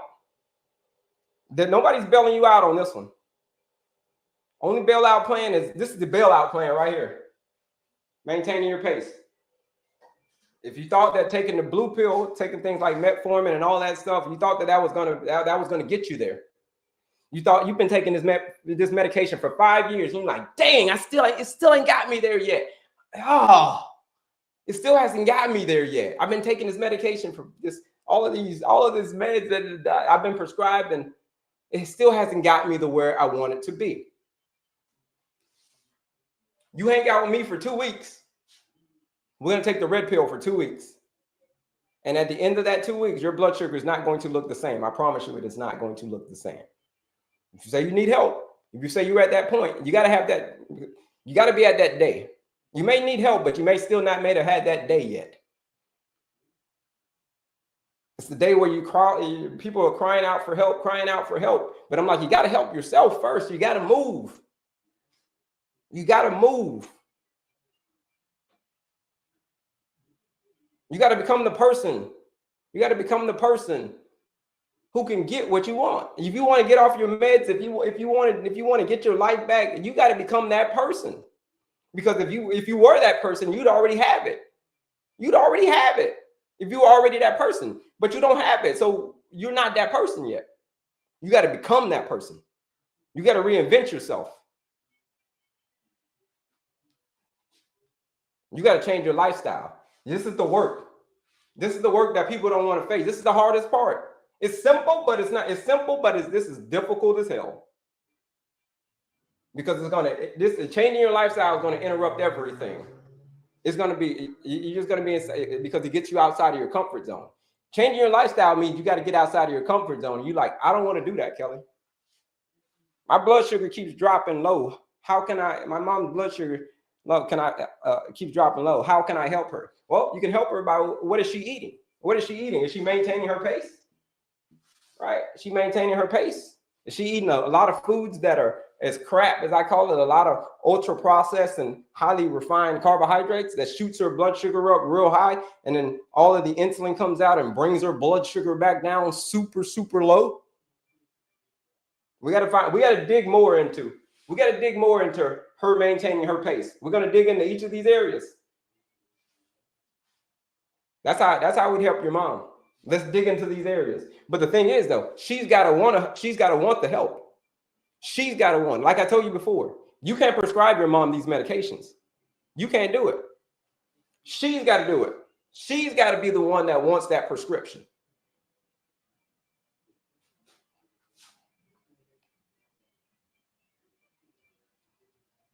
That's it. All right. So no more questions on that, right? Okay, that's it. That's it for the questions. Cool. Well, let's go on. Let's transition, folks. Now that we've established ourselves, I told you who I was. I mean, you showed me who you told me this is the start of the movie. Remember we started the movie? Remember I told you I promised y'all a couple of things, didn't I? I promised y'all that I was going to give you the formula. I promised I was going to tell you what diabetes was and then give you the formula how to defeat it. I already told you that. This is the red pill. If you don't take the red pill, you're going to have to continue to take the blue pill for the rest of your life. But if you do like I did, that's why I told you I'm going to be your tour guide. You don't have to do what I did. It's an option. It's an option for you to do what I did. But I'm telling you, I'm laying the keys. I'm giving you the keys to the castle. In the master class, I'm giving you the keys to the castle on how to take back your life. Now, it's up to you whether you decide to do it or not. Because it's all about choices. It's about the amount of effort that we put into something. Here's the thing. Everybody gets what they have to have. Some people have to survive. And some people have to succeed. The question is, which one are you? Some people have to survive and some people have to succeed at whatever it is that you're doing. The question is, which one are you?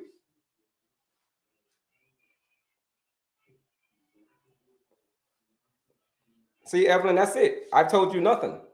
I've told you nothing. It's because you're avoiding the work. It's you avoiding the work that you got to do.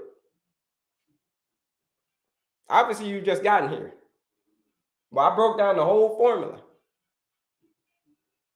And I asked y'all if this was making sense on the work that you're going to have to do.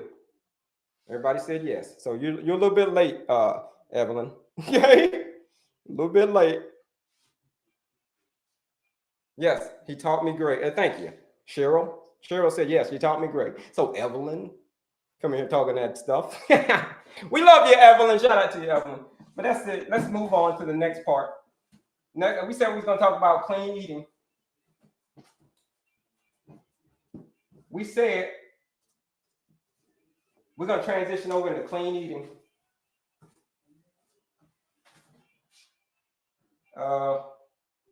Let me see how I can get this. There we go.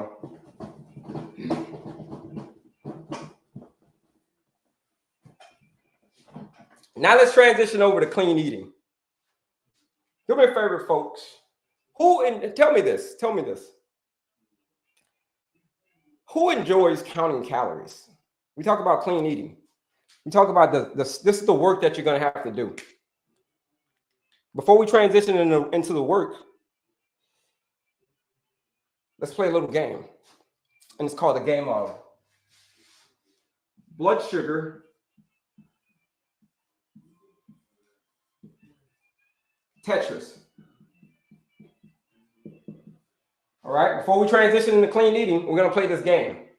The point of the game is to succeed at the game, is to never fail at this game. It's a game of blood sugar Tetris. Who's ever played Tetris before? Who's ever played that game before? Yeah. You don't enjoy counting calories, do you? Yeah. I'm going to show you a better way. Watch this. What if there were a better way? Check this out. Tetris. Who's ever played it before? Put a me in the chat. Put a me in the chat if you've ever played Tetris before.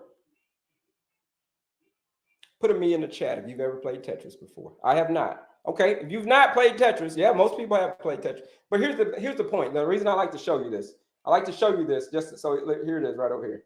I like to show you this. So it's about putting those blocks in the squares. See those blocks right there? Look at that. This is Tetris, folks. The idea is to make the blocks fit so that the game is the game, so that you survive the game. You go to the next level.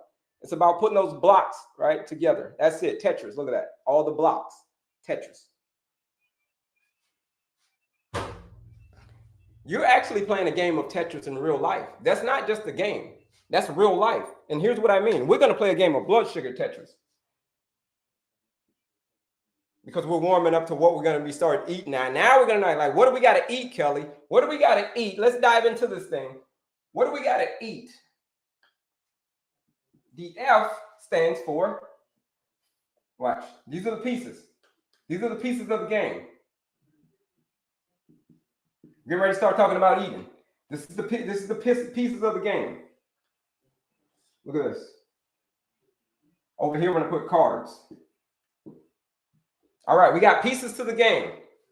We got the fats over here on one side. We got the protein, and then we got the carbs. Here's a look. Check it out.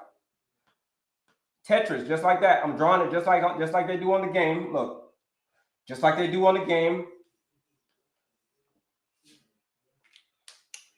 Is it starting to make sense to you folks? Look at that.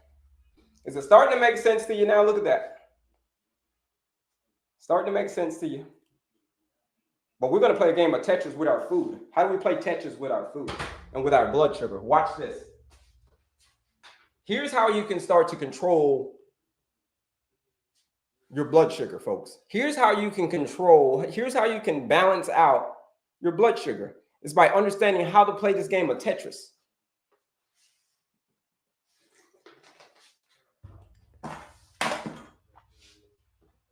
The fats, who knows? Tell me what happens, folks, whenever you eat fat.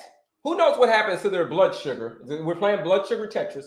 Who knows what happens to their blood sugar whenever you eat fat? Can you tell me what happens to the blood sugar whenever you eat fat, folks? Any guesses? Does it go high? Does it go low? Does it do nothing? Like, what does it do? Ooh. Somebody said it goes up, and somebody said it goes high. We eating fat, so we're talking about like avocados, nuts, and seeds. Okay, yeah, nothing. A lot of people are saying nothing. Nothing. That's it. Either you guys are up on your game, or you've been in my class before, haven't you? All right. Let me bring this up. So hold up.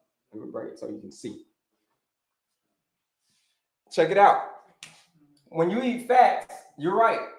Absolutely nothing happens. Absolutely nothing happens to your blood sugar. And these pieces, they start coming down real slow. You played Tetris before. If you played Tetris before on level 1, what happens on level 1? When these pieces are coming in, they're coming in so slow that you can move it from left to right, left, right, left, right, left, right, and still put it into place. And still put it down there. Because that's what happens whenever you eat fat. Nothing happens to your blood sugar. It just stays steady. It's nice, clean energy.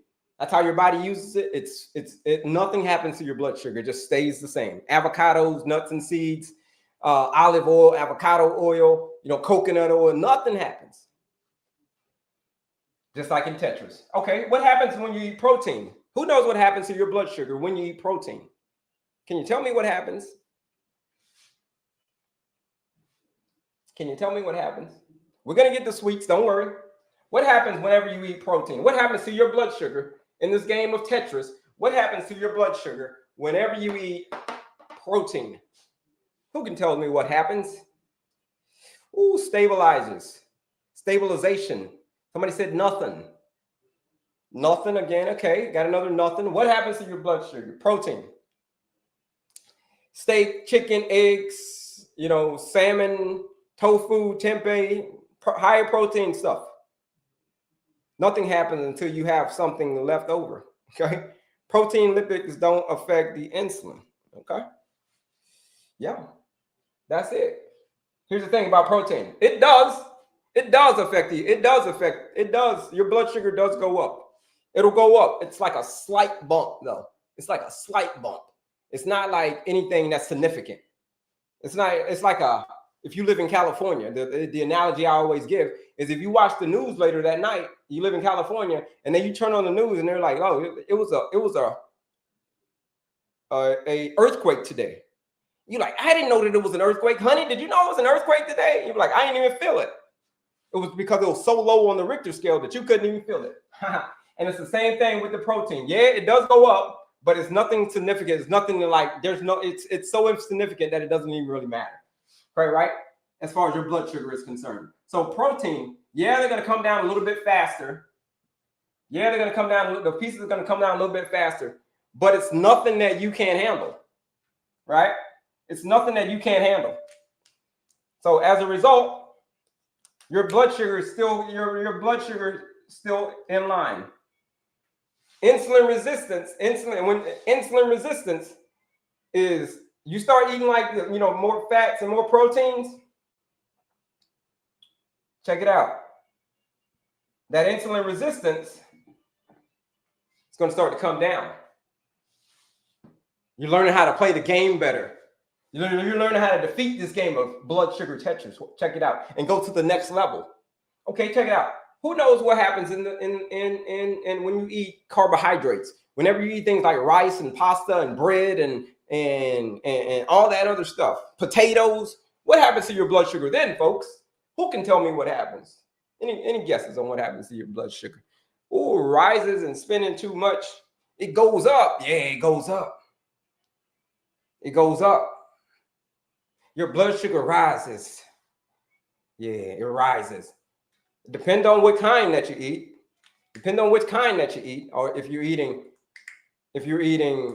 whole grain. If you're eating whole complex carbohydrates, versus if you're eating stuff like a whole Twinkie or potato chips or a Mountain Dew or something like that.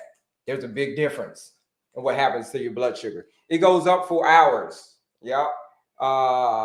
Beans and fruit. We're going to talk about that. That's next. That's all things clean eating. But right now, I want you to understand, before we jump it all the way into eating, we're playing this game of what happens. This is the base, because you got to understand the rules of the game. I told you, you're in a movie. You're also in a game as well. Okay?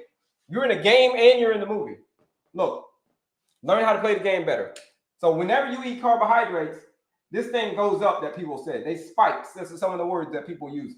It spikes. Depending on what you use, it can either go up slow. It can either go up slowly, or they can spike.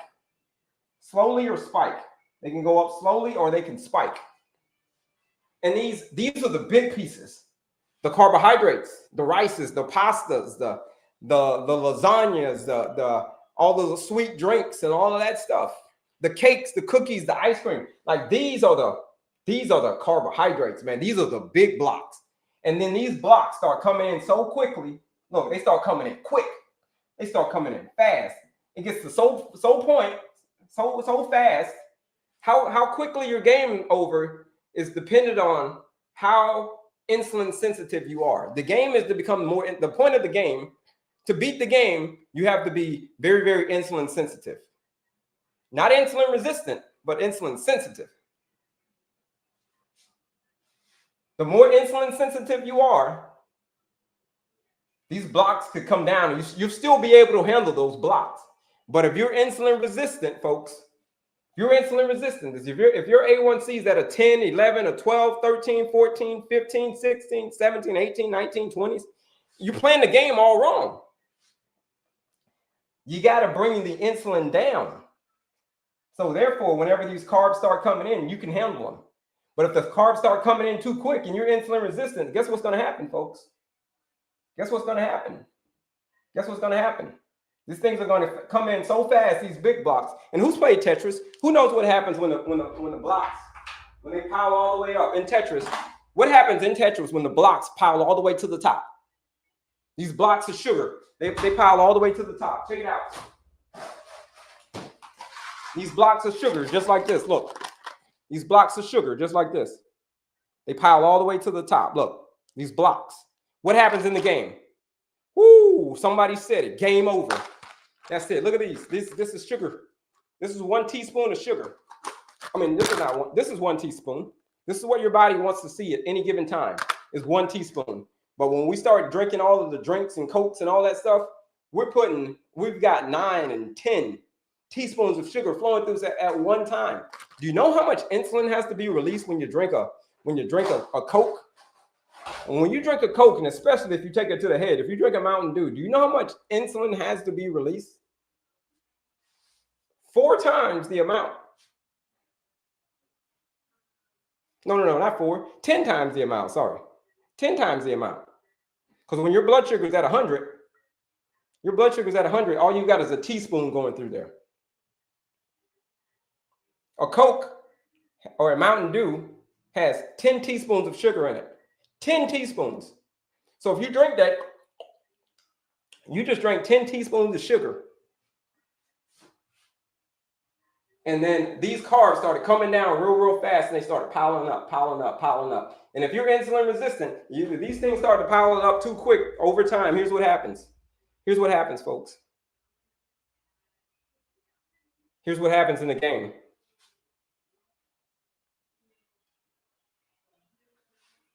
You see that?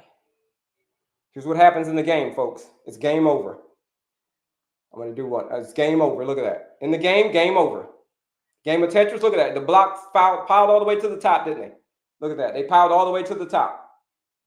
And as a result, it's game over. Game over. Look, piled all the way to the top. Look at that. Game over. Game over. Please try again. It says, game over, please try again. But here's the thing. In the game of real Tetris, in the game of real blood sugar Tetris, there is no trying again. When the game is over, there is no trying again. It's a video game. You can press reset, try again. But in the game of life, the game of real blood sugar Tetris, you let these things start getting up too high, you start getting too insulin resistant, man, the game is going to be over a lot quicker than it was. 15, 20 years too soon is the game's over. That's why when you look around and you be like, what did that person pass away from? They passed away at a young age. What did they pass away from? Oh, they passed away from complications of diabetes. You hear that more and more often. You hear it like all the time. And then somebody's getting their foot amputated. It's game over. It's game over. There's no coming back from getting your leg amputated. There's no coming back from that. There's no game over. There's a screen, the game over, but you can't press the reset button in real life. So, folks, this is what I'm teaching you. Learn how to play this game a lot better. Become the goal of the game is to become insulin sensitive. Now, that's the goal. Now I'm going to teach y'all next on how to become insulin sensitive. We're going to dive into this eating thing a whole lot more. But is there any questions? Does this make sense on the game of blood sugar Tetris? And now we're going to talk about all things clean eating. Does this make sense to y'all, folks? Q&A time. Let me know. Q&A time. Yikes! That should be an easy question. What's a common carb metabolite? What's a common carb metabolite? What do you mean? What's a common carb metabolite? Not sure what you're asking on that question. We're getting ready to talk about clean eating. We're gonna dig deep into carbohydrates next. Trust me, we'll dig deep into carbohydrates. I got you. Yes, it's making sense. Yes, makes sense. Eat fiber first 10. Yes, makes sense. We're told our brains need simple carbs, but they feel horrible. Any thoughts? You're playing the game all wrong. Here are my thoughts. You're playing the game of Tetris all wrong. They told you that your brain needs simple carbs. Somebody told you how to play the game wrong. You need slow burning. You don't even need, here's the thing, you don't even need sugar at all. Here's the thing, you don't even need sugar. You don't even need, carbohydrates are great to have, but you don't even need them. Like if it came down to it, all you need is fats and proteins. Your body's going to make glucose on its own. That's how smart your body is. It will make its own glucose based on the fat and the protein. So I say all that to say, folks, is make sure you got some fat and protein. These are essential fats and essential proteins. There's no such thing as an essential carbohydrate. Did you know that? There's essential fat, essential protein, no such thing as an essential carbohydrate. That's it. If you want to learn how to play this game of Tetris a lot better, I'm telling you, here's what it is. Number one is go register for the quiz. Have you registered for the quiz yet? Have you taken the quiz? Yes, the body, it doesn't make carbs, it makes glucose. Body makes its own glucose based on the fat and the protein. It's called gluconeogenesis. It's a fancy way of saying no matter what, your body is going to have 1 teaspoon, one teaspoon of sugar flowing through it at any given time. That is what it's always going to do. Right? That is what it's always going to do. Now, does it sound more like keto? No, we don't do keto. We're not talking keto. Check this out. We do what's called clean eating. Clean eating. We're going to jump into the clean eating plate here right now. Check it out. See if we got any more questions.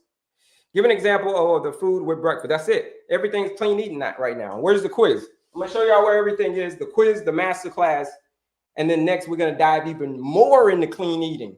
We're going to talk about the clean eating plate. This was just an introduction of what happens to your blood sugar whenever you eat fats and proteins and carbohydrates, all the different foods. These pretty much any food that you eat is going to fall into one of these categories: fat, protein, or carbohydrates. The game is that the thing is, how well are you playing the game? How well are you playing the game? How do you get to it? Here it is. Where's the quiz? Quiz is right here. Click this picture right here, and then click on my picture again. Check it out. You're going to get to,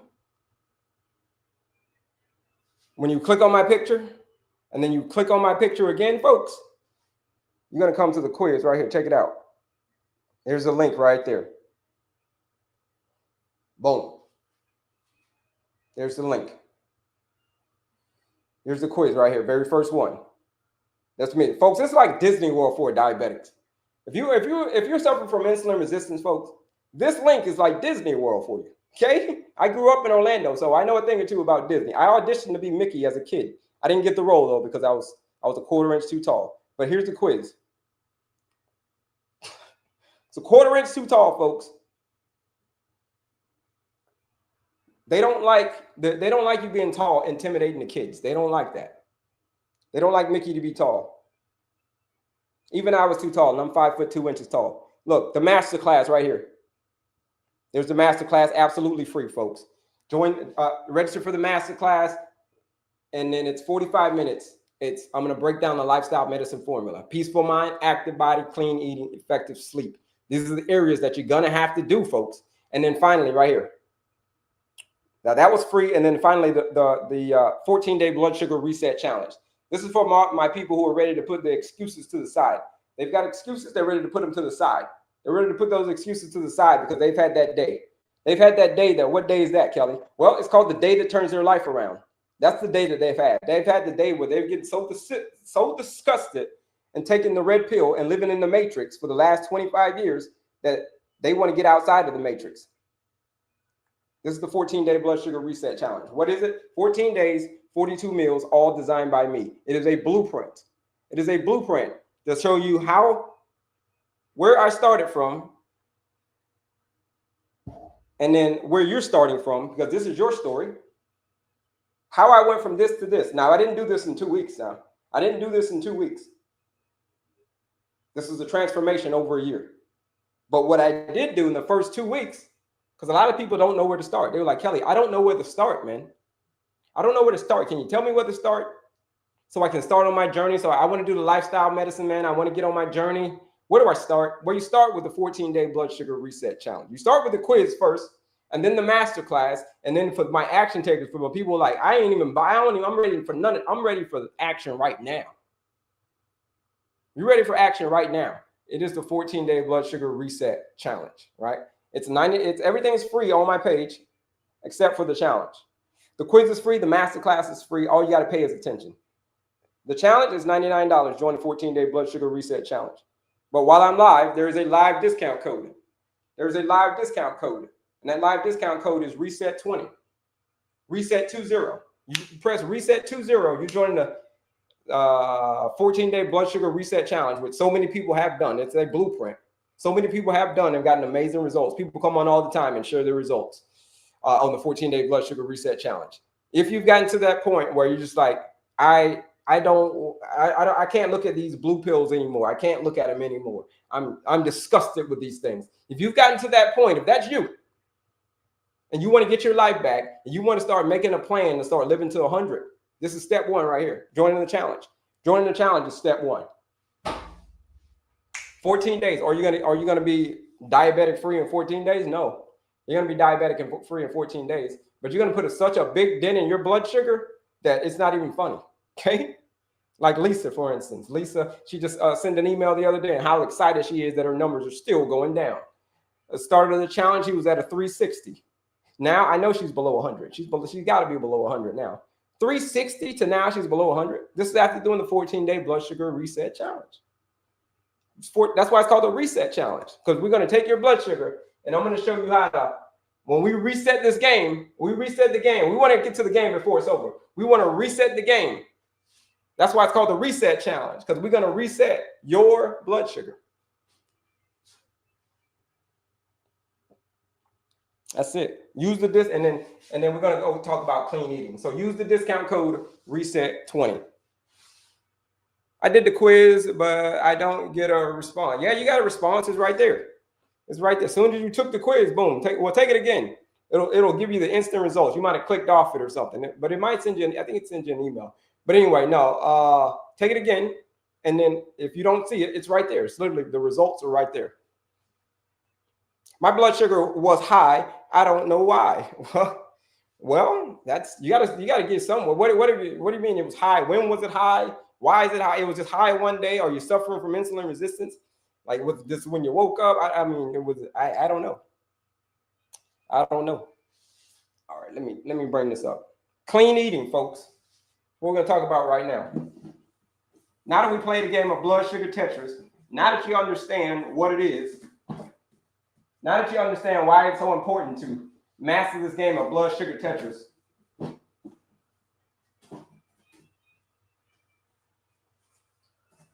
it's very, very important that you master this game. You want to join the challenge too, reset20, today's live discount code. Next, folks, is this.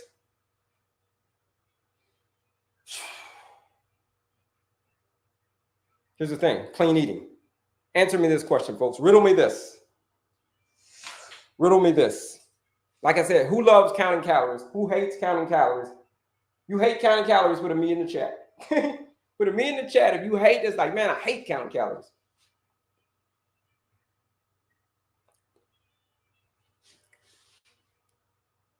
Now, this is the work that you're going to have to do, folks. I'm going to teach y'all a whole bunch of stuff. You're going to find out a whole bunch of stuff. But if you're going to do it, do it. Because you might not be able to do all you find out, but you should find out all you can do. You might not be able to do all you find out, but you should find out all you can do. In clean eating, here's what it is. You're about to find out a whole bunch of stuff. And it's called the clean eating plate. I want you to find out if you can do this. I want you to challenge yourself. I want you to put forth a whole bunch of effort. I want you to, you ever get to the point where you're just like, I'm going to put so much effort in. I'm going to put in a lot of effort.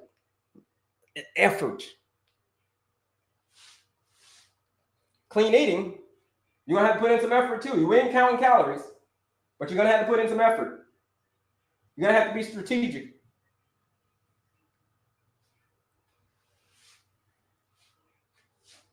We're not counting calories, but we are making a plan. Here's the plan. It's called the clean eating plate. What if there were a different way? What if there were a different way to lose the weight? What if there are all of that stuff? Different way than counting calories, weighing your food, doing all that crazy stuff. What if there were a different way? There is, folks. And it's called the clean eating plate. Instead of counting all those calories, weighing all that food, doing all that craziness, which is not sustainable. If it's sustainable for you, great. If you got to be a world-class athlete, if you're training to be a bodybuilder, if you're training to be an Olympian, whatever, yes, it's you got to count calories, you got to do it, you got to stay on top of all of that stuff. But if you're a person that just wants to play the game of blood sugar Tetris a whole lot better, here's step number 1 of playing that game of blood sugar Tetris. Check it out when it comes to eating. Veggies. Why don't we just eat like this instead? This is the way I've been eating, folks. This is the way I eat. Last 4 years, this is the way I eat. I haven't counted a single calorie. I haven't weighed my food not one time, single calorie, nor did I weigh my food not one time. You want to know why? It's because I mastered this clean eating plate. Check it out. Veggies. Oh, what kind of veggies? Well, non-starchy veggies. 50% of your plate. Check this out.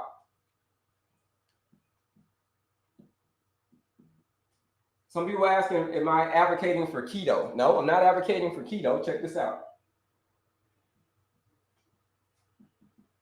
I'm advocating for clean eating, a clean eating plate. This is my version of clean eating. Because like I told y'all in the beginning, eating is so controversial, man. It's a very, very controversial topic. People want to fight you over clean eating. Like, what is it that you eat? You eat this, you eat that. No, I eat this. Oh, it turns into a big old debate. 50% non-starchy veggies are carrots, broccoli, kale, cucumbers, spinach, celery, arugula, like green collard greens. These are non-starchy veggies. Put it in. There's a whole list of these things, but these are some of them. Just put in a search, non-starchy veggies. Put non-starchy veggies in a search. Yeah. And you're going to come up with these veggies right here, these non-starchy veggies. So check it out. 50% of your plate, 25% protein and fats. 25% proteins and fats. What kind of protein? We talked about leaner sources of protein earlier, right? Whatever it is that, again, eating what people eat, that's none of my business. But what I am telling you is, if you whatever it is you eat, chicken, steak, whatever, turkey, salmon, whatever, just make sure it's the lean eggs, tofu, tempeh. Just make sure it's the leaner sources. The leaner sources of protein. We're not doing the processed stuff. We're not doing the bacons and the salamis. The bacons and the salamis and the pepperonis and all of that's out. The hot dogs is out.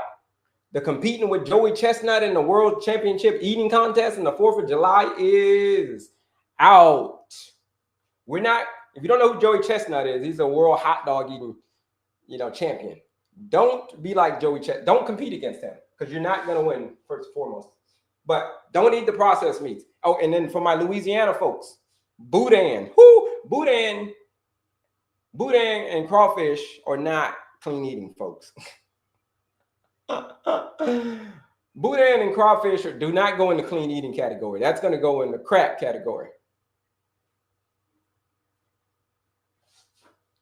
50% non-starchy veggies. That's it. We're going to play around with these numbers here in a second. But that's it for the protein. Check it out. And then fats. Avocado, healthy fats. Avocados, nuts, and seeds.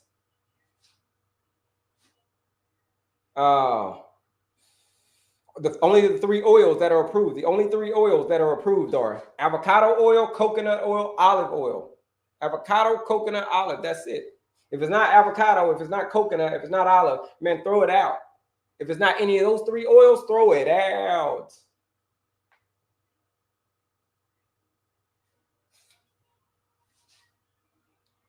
Right? Because those are seed oils.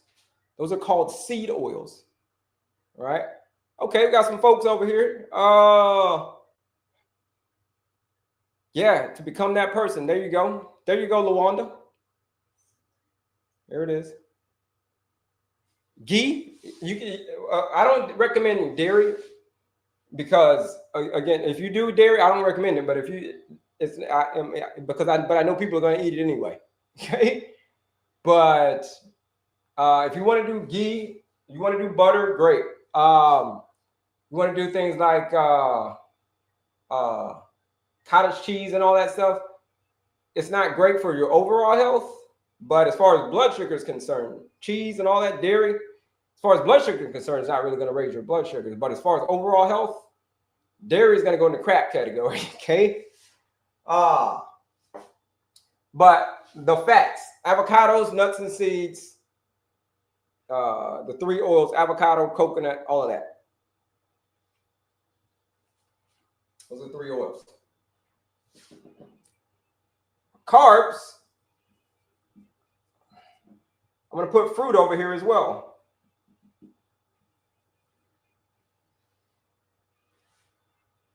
I'm going to put fruit as well. What kind of carbs? Complex carbohydrates. Right? I'm going to answer all your questions. Hold on to your questions. I'm going to answer all your questions. Let me finish this and I'm going to answer all your questions. Don't worry. So I don't want to get thrown off. But check it out. The carbohydrates. Complex carbohydrates. You can have whatever kind of carbs you want, essentially. As long as they're complex carbohydrates, things like, rice, pasta. I mean, not pasta, but pasta, depending on what type of pasta that you're getting, you can get things like lentil pasta, chickpea pasta. These are the kind of pastas that I'm talking about. I'm not talking about the regular whole grain pasta, like not that pasta. So, but we got rice. What kind of rice? Whatever kind of rice you want. Right? White, brown, whatever. And then you have potatoes. What kind of potatoes? Well, whatever purple potatoes, white potatoes, yellow potatoes, sweet potatoes, whatever kind of potatoes that you want. Butternut squash, acorn squash. These are starchy veggies. Fruit, preferably the whole fruits, like the ones that are lower in the glycemic index. Berries, strawberries, blackberries, blueberries. Strawberries, blackberries, blueberries, raspberries, things like kiwis, things like peaches. These are great on the low glycemic index scale. Now, why do I say carbs? You can eat whatever kind of carbs you want. It's because there's a very specific rule when it comes to the carbohydrates. Check it out, folks. Check this thing out. You can even get so crazy with this thing. Check it out. You can bring your own plate around. Look, when I say 25%, when I say 50, 25, 25, look at what I'm doing. Look at this. 50, 25, 25. Look at that. Look at that, folks. Look at the 50 right here. Does that not look familiar? The 50? 50% veggies, non-starchy veggies. We talked about proteins and fats. Look, 25, 50, 25, 25. I mean, you can make your life so easy. Instead of doing all that daggone calorie counting and counting calories and all that stuff, you can make your life so easy that here's what all you got to do. Just go get yourself one of these plates. Go get yourself a clean eating plate, and you don't have to worry about counting calories and all that stuff, right? The clean eating plate. I got them in my showcase. If you want, the best ones I've seen are the ones in my showcase. These are sturdy. They're made out of straw. They're deep, and they're big too. They're bigger compared to some of the other ones that I've seen. But you can get them from wherever you want. But I'm just letting you know that the ones that in my showcase, in my TikTok showcase, these are the ones that are, they're deep. Look at it, I'm telling you. That you can get a meal out of those. Those other ones, you can't really get a meal out of them because they're so tiny. You're like, where the hell you get that from, bro? But anyway, you can get so serious about reversing your insulin resistance. You can be so serious about the sequel of your movie that you can take this plate with you wherever you go. Wherever you go, you can take this plate with you. It's a straw plate. You can take it with you. You can take it to the cookout with you. You can take it to wherever the dinner with you. You can bring your own plate because you're that serious about playing this game of blood sugar Tetris. Remember the game of blood sugar Tetris? You're so serious about playing this game that you bring your own plate. Check it out. Let's just say one day, instead you can put your veggies over here, whole stir fry. You can put your proteins right here. You can put your fats right here. Carbs and fats. I mean, your proteins and fats here, and your carbs and fruit down here, right? Check it out. But then you can even play. You can get so sophisticated with this thing. Like, this is complicated stuff we're talking about. This is the game of Tetris. You can even say, let's just say, I want more protein. I want more protein. That's what you say. I want more protein, Kelley. Okay, great. Instead of doing 50% veggies, why don't you do 50% protein? Look at that. 50% protein goes right there. 25% veggies goes right here. 25% carbohydrates goes right here. Look. So you can change the percentages on here. You can change the percentage on veggies, and you can change the percent to whatever you want on the fats and protein. You can change those percentages. Here's the thing about the carbohydrates. There's a very specific rule. This is why I said you can eat whatever kind of carbs you want, but there's a very specific rule. And the specific rule is this. You cannot raise the carbs. You can go up, but you can't raise them. You can go up, but you can't, you can go up. I'm sorry, you can go down. Sorry, what am I saying? You can go down on the carbs, but you can't go up. You can go down, but you can't go up. So that's why I said you can eat whatever your favorite carb, like eat the food that you love. Whatever food it is that you love, you just got to know how to eat it better. Because you're playing a game. Remember, in the back of your mind, I'm thinking, I'm playing this game of blood sugar Tetris. Playing a game of if the chips stack up too high, too fast, the game's over. So in the back of your mind, you're like, remember that game that we played earlier? There's a reason that I taught you that game first. It's because, check it out. Remember what we said about the carbs, didn't they? We don't want them to stack up too high, because the chips start stacking up too high, the blocks, and the next thing you know, the game's over. Remember, we wanted to stack it with, the fats and the protein, and then you can throw veggies in there. The reason that veggies are so important is because they have the fiber. The veggies have the fiber. That's why they're so important. So you can play around with these numbers. You can go, but you cannot go up on the carbs. Game of blood sugar Tetris. You can go down to 20%. You can go down to 15, 10, 5. You can go all the way down to 0%. Because remember what we said. We said that your body doesn't actually need carbs. What it needs is glucose. It needs glucose. It doesn't need carbohydrates. Carbohydrates are great to have for quick energy. Carbohydrates are great for quick energy. But for long, sustainable energy, like if you stripped your body all the way down, if you stripped it down to the bare bones, to the nuts and bolts, all you would need is proteins and fats. Proteins and fats. I'm talking about, now I don't recommend that, but I'm just saying if you strip your body all the way down to the bare bones, your body just wants to run on glucose. It will go through a process called gluconeogenesis. Gluconeogenesis. That is literally means the creation of new blood sugar. That is what it's a fancy way of saying your body will make more blood sugar, and it will continue to play the game of Tetris a whole lot. It will continue to keep you in the game. Your body is so smart that it will do anything it can to keep you in this game. That's it, folks. Carbs. Carbs. Learn to play this game of Tetris a whole lot better. So that's it for right now. That's an introduction. Again, you want one of these plates. You want to make your life a whole lot easier. You go get yourself one of these plates. You don't got to worry about counting calories, weighing your food, doing all that other stuff. You don't worry about doing any of that. This is what we're doing, folks. Questions? You want to learn how to play this game of blood sugar a whole lot better. We're just getting warmed up on the game. Number one, if you're just joining us, my name is Kelley, Certified Holistic Nutritionist, coming to you straight from the airways of Houston, Texas. I've been in Houston, Texas now 11 years. Been in Texas altogether now for 14 years. 3 years in Austin, 11 years in Houston. So 14 years all together in Texas. Now, who was I? I had diabetes, I had heart disease, and I was obese, a triple whammy. Here it is. We got some folks on this side over here. Diabetes, heart disease, obesity. All right, a little bit of my story, but it's not about my story though, folks. It's your story. It's your story. That's who I am. The point is, I no longer have diabetes, I no longer have heart disease, and I no longer have obesity. So that is why I'm telling you that you can do the same thing. This is your story. We're talking about the sequel. This is the sequel to your life. This right here, doing the work, playing the game of blood sugar Tetris a whole lot better, and extending your life. And then you've made a plan. So like this plan right here, we're creating a plan. You're making the plan so good that you messed around and made a plan to outlive your doctor. Have you ever sat down and made a plan? Like, I want you to do this tonight. I want you to sit down and I want you to make a plan.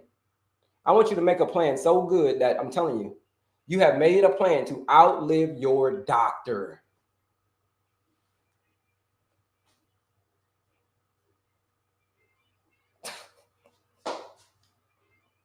Yeah, make that plan, folks. Make that plan. Here's where it starts.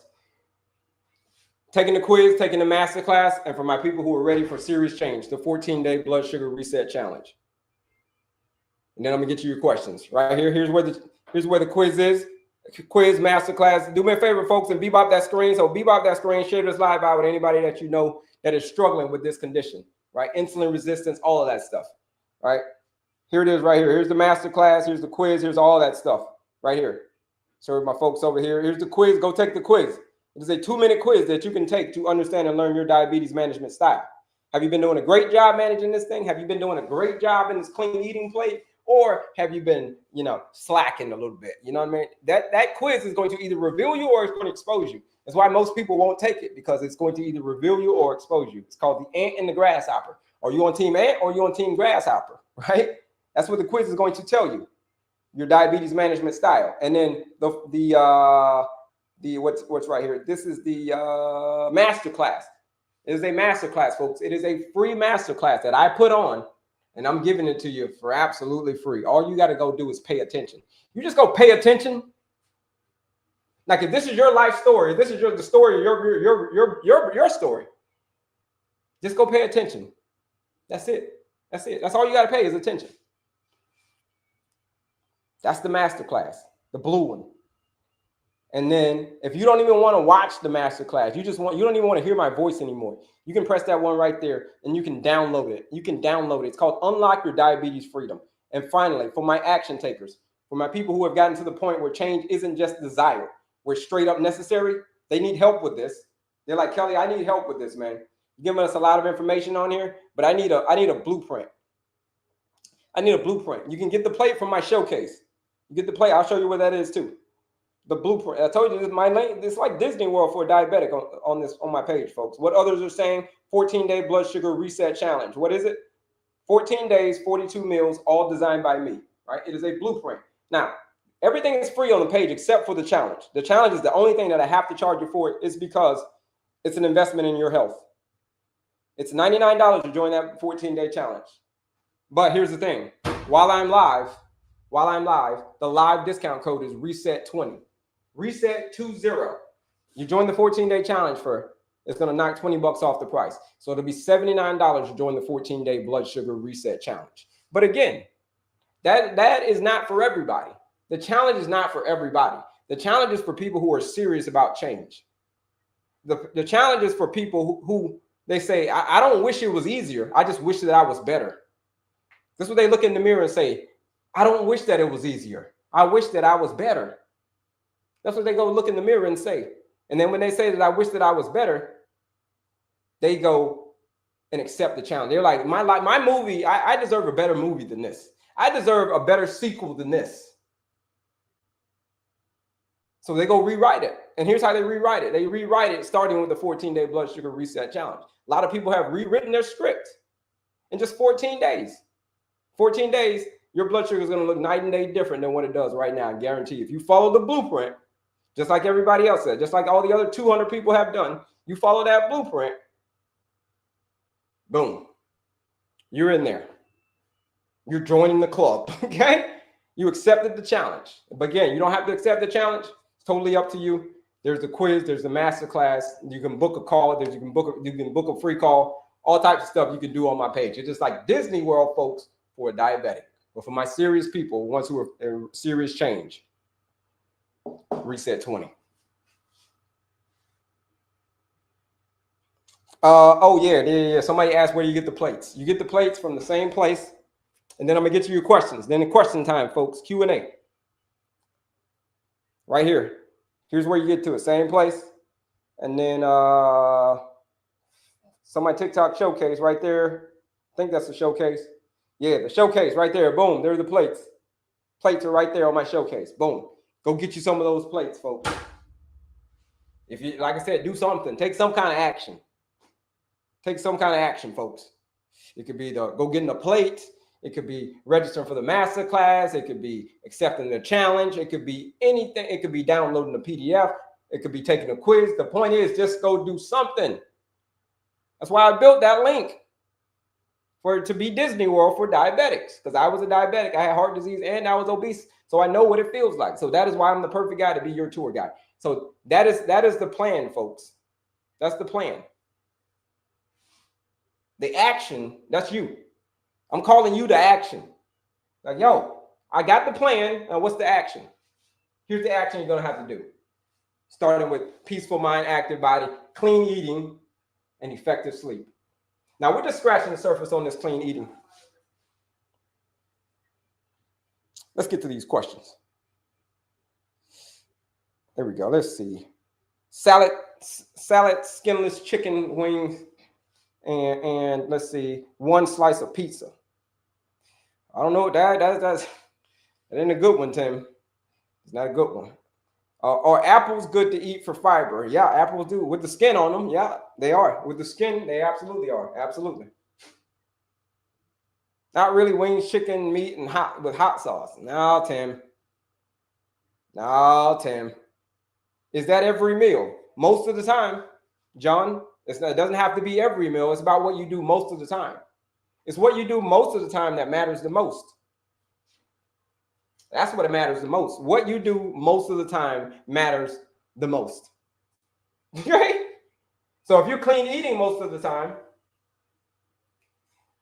instead of eating the crap, or we call it cutting the crap, you got to cut the crap out of your diet.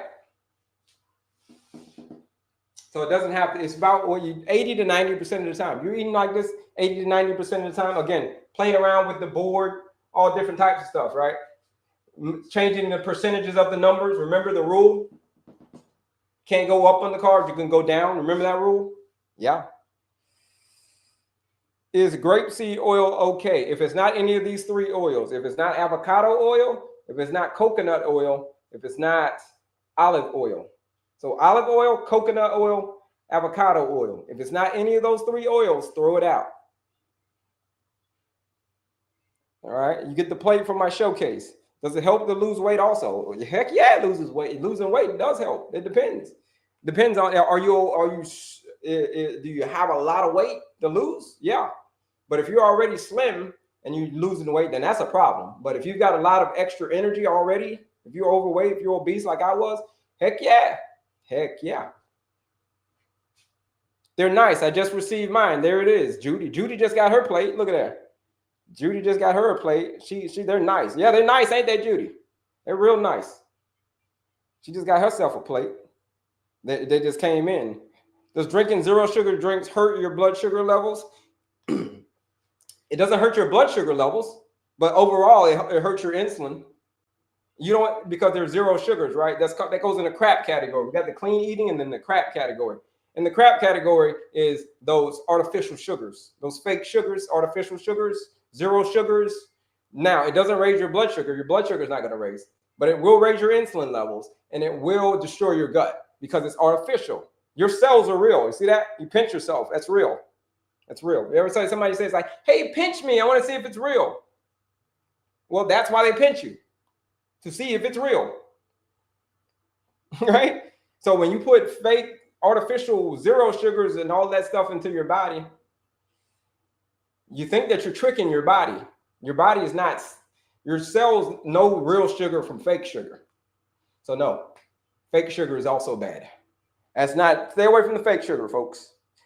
How can you have a normal hemoglobin but A1C level high results? Well, it's because you got a lot of sugar that's stuck to it. It's because you're living, it's because your lifestyle, right? Lifestyle first. Your lifestyle has caused you to have a high levels of A1C, have a high A1C, meaning you've got too much sugar that's stuck to your hemoglobin.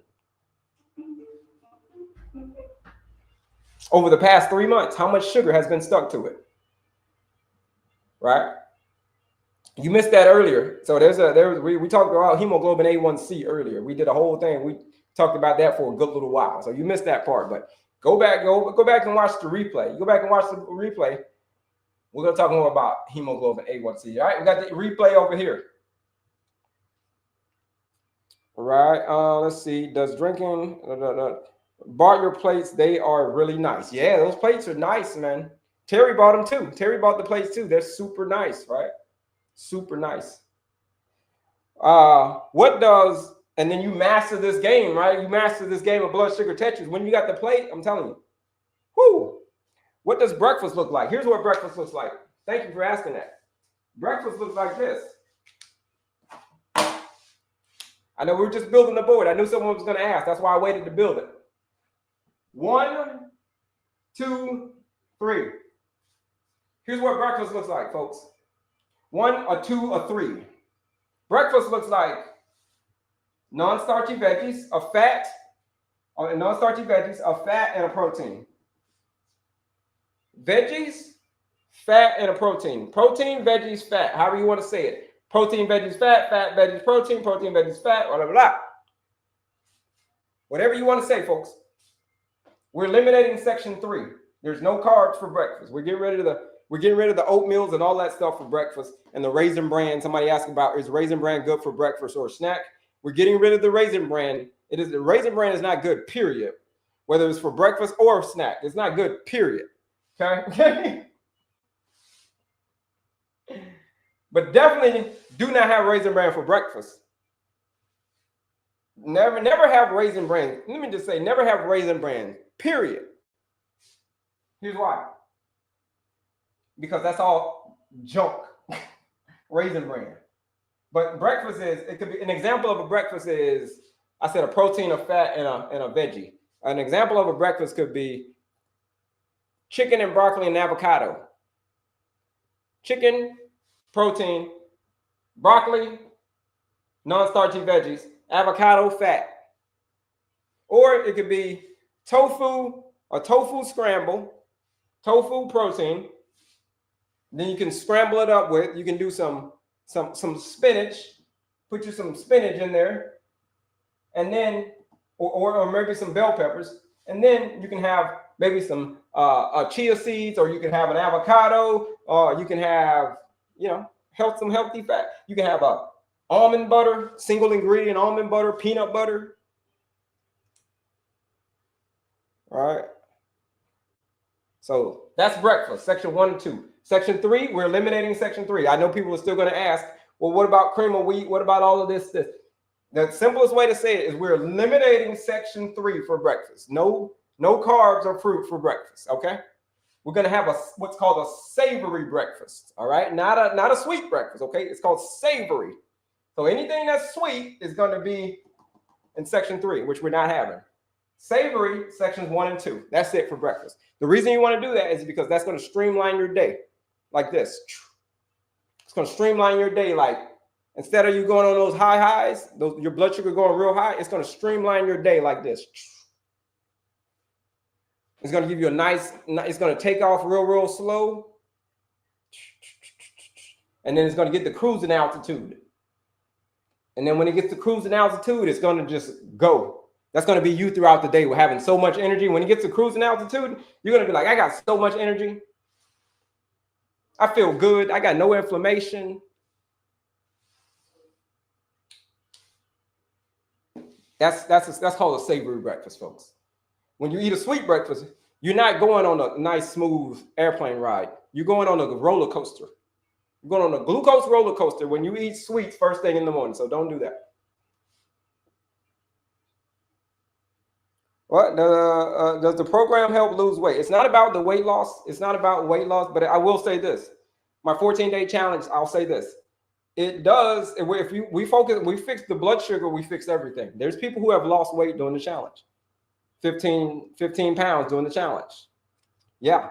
But the idea is that we're focusing on your blood sugar. It's called a blood sugar reset challenge. Is that one of the side effects, or I guess you could say side effects of it? Sure.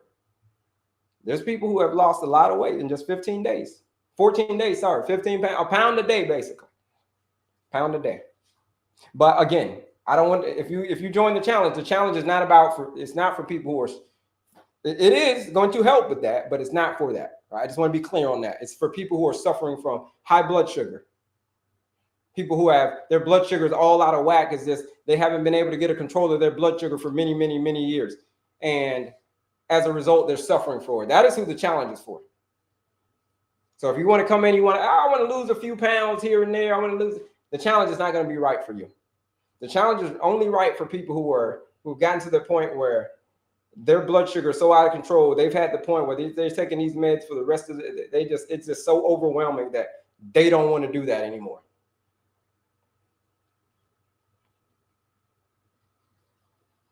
Yeah. Your 3 main meals of the day use the clean eating plate method. Yeah, exactly. Eat as much as that way. You're gonna eat like this is your life. This is your life.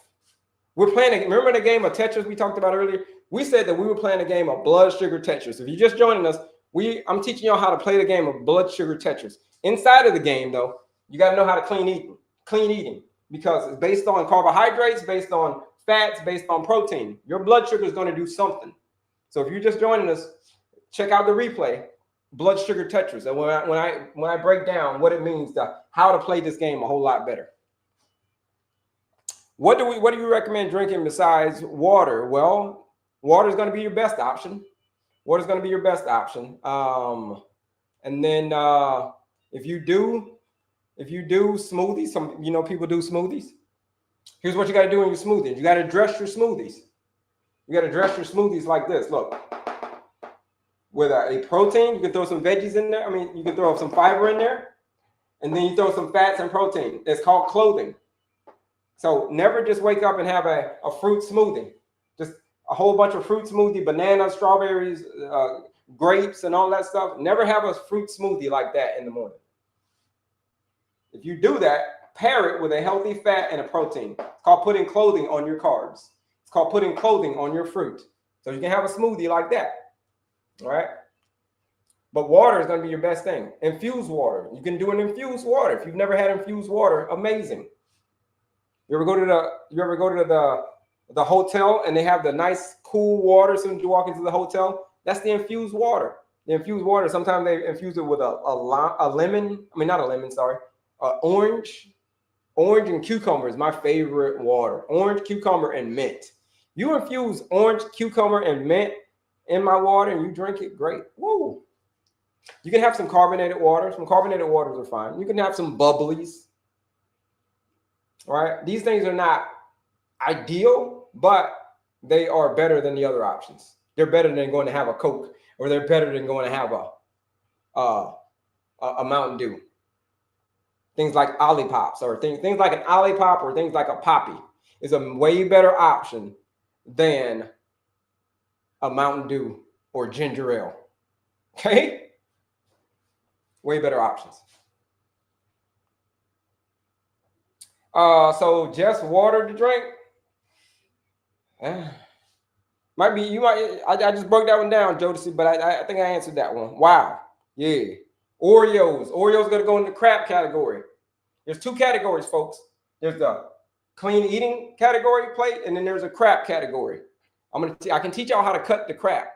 Cut the crap is that's another segment that I do. It's a framework. It's called Cut the Crap. Right now we're doing the clean eating plate. I got a lot of frameworks for y'all folks. A1C below 6 is good, right? Ideally you want it closer to 5, not just below 6. So because a 5.7 is considered a pre-diabetic. So you don't want it just below a 6. You want it closer to 5. You want that number closer to 5, preferably about 4.9 to 5.3. That's preferably what you want it, 4.9 to 5.3. Bread is you can do bread, but again, there's a very specific rule, right? Remember the rule. That's why you get your plate. You obey this rule. It's a very specific rule. Never go up on the carbs. You can go down, but you can't go up. That's a very specific rule. Is a yogurt bowl with peanuts and granola good to eat? Again, the dairy, I don't necessarily recommend dairy. They're going to do dairy anyway. So Yeah, so as long as it's Greek yogurt, boss, Greek yogurt, peanuts, yeah, great. And then the granola, you can do a little bit of granola in there, preferably not. If you're suffering from insulin resistance, preferably not. But you could a little bit, just give a little bit of hint of sweetness. But again, you want to try to stay away from that section as much as you possibly can. If you're suffering from insulin resistance, especially that granola in the morning, you don't want to do the granola in the morning. Eggs are going to go in this category, number 2. Eggs are going to go in number 2, right? Remember, savory breakfast. So yeah, eggs go there. That's where the eggs go. What is kale used for? Right over here, it's a vegetable. It's a green vegetable. It's used for, it's called a phytonutrient. It's used for fighting off diseases. That's what kale is used for. It's a they have phytonutrients in it. They got a whole bunch of other stuff in it, but like nitrous oxide and all kinds of stuff. But kale is great. Eat some kale. Eggs are a great protein. Over here, right over here in this category, section number 2. Help me, Susie. You got to help yourself first. Very first thing. This is your story. I can't help you with your story. I can point you in the right direction, but at the end of the day, you're going to be the one that has to do the work. Only person that can help you is you. Your doctor can't help you. I can't help you. You've got to help you. The very first step is to go take the quiz. It's a 2-minute quiz that you can take to understand and learn your diabetes management style. 2-minute quiz. Click the link in my bio. And let's do me a favor, folks. Let's get this thing to 15,000. You know what I mean? I know sometimes I don't feel I do a good job because that's why y'all don't give me a lot of heart sometimes. But that's okay. I come back better the next day. I come back better. It's all good. But yeah, you got to be able to help yourself first, though. Got to be able to help yourself. Are you at that point where change isn't just desired? Right? Are you at the point where you're saying, help me, but are you ready to do the work? You need that kind of help, or is it the help of just say, like, we hear you. We hear you. Which kind of help do you need? That's the question. Are eggs not good for high cholesterol? That's a whole debate about eggs and cholesterol and all that stuff. I'm not getting into that debate. Like I said, it's a whole debate. Like it's just a never-ending debate. I'll say that about eggs and cholesterol. It's a never-ending debate. I say this: you can put eggs in the clean eating category. I'll put that in the clean eating category for you because we're talking about blood sugar. As far as blood sugar is concerned, eggs, clean eating. What does lunch look like? The same thing. You can pick and choose, right? Your lunch looks like this. You like the board. Here it is. Watch. I'm going to add another category. The beans. Watch. Your lunch could look like this. However you want your lunch to look. As long as the board's open at that point. The board's open at lunchtime. Look, check it out. You can do your non-starchy veggies, 50%, or you can do your 25% protein, or you can say, you know what? I'm going to do 50% protein. I'm going to do 50% protein. I'm going to do, whatever. I'm going to bring my veggies down to 25%. I'm going to keep my carbs the same, but I'm not going to go up. So your lunch could look something like this. Like chicken and broccoli and avocados and some broccoli or cauliflower or whatever. You can have some rice over here, some pasta. You can have some potatoes over here. You can have some quinoa. All right. You can have some steak over there, whatever. You can have some nuts and seeds. But beans are the great equalizer. Beans are the great equalizer. And what do I mean by the great equalizers? They're superfood. And what do you mean by superfood? All right, I'm going to tell you more about the challenge. Somebody wants to know more about the challenge. The superfood, beans is a superfood. Check this out. They're resistant starch. What is a resistant starch, Kelly? You're like, is there a resistant starch? What is a resistant starch? A resistant starch is this. They're resisting something. What are they resisting? Oh, they're resisting digestion. You can't digest these things. People are like, well, why is that a good thing, Kelly, if I can't digest it? Why would I want to walk around in something I can't digest? I can't digest this, right? Actually, it's a great thing. It's a great thing. Because here's why. When it goes through your small intestines, and when it goes in your stomach, and then it goes into your small intestines, you can't digest it. So it goes basically just goes through your small intestines without being digested. And then it'll get to your large intestines, the beans. What kind of beans? Red beans, black beans, pinto beans, navy beans. These are resistant starch. So whenever it gets to your gut, whenever these beans get to your gut, guess what happens? Now the gut bacteria take over. Now the gut bacteria will eat the fiber. They're like, the gut bacteria is like, y'all make fiber. We love it. They love the fiber. You can't digest it, but they can. So I saw the question about probiotics and prebiotics and all that stuff earlier about probiotics and prebiotics. Here's what the prebiotics are. Before you can get to the probiotics, you got to get to the prebiotics. These are the prebiotics. The beans and the veggies are the prebiotics. They set the stage, basically. They set the stage. You got to have a good foundation of fiber in your gut. You got to have a good foundation of fiber in your gut. If you have a good foundation of fiber, that's the prebiotics. Another way of saying fiber is prebiotics. Fiber is prebiotics. Just think of fiber just like that. So if you got enough foundation, the soil is good. Now you can add the prebiotics. So, now you can add the probiotics on the top. Now you can plant the seeds, basically. You can basically plant the seeds because you got a nice soil. But had you just got to try to go plant the seeds and you got terrible soil, like my dad was a landscaper. He was a landscaping professional, like the dude loved landscaping. He'd cut your yard, he'd trim your bushes, he'd grow your flowers, all of that stuff. And he'd always have me out there helping him. And we're out there tilling up the soil, getting the nice nutrient-rich soil. So you get nice nutrient-rich soil by eating beans, by eating veggies. All right, that's how you get nutrient-rich soil. So whenever you use the probiotics, then the probiotics can do their job. You feel what I'm saying, folks? This is what I mean by clean eating. This is how you play the game of blood sugar Tetris a whole lot better. All right.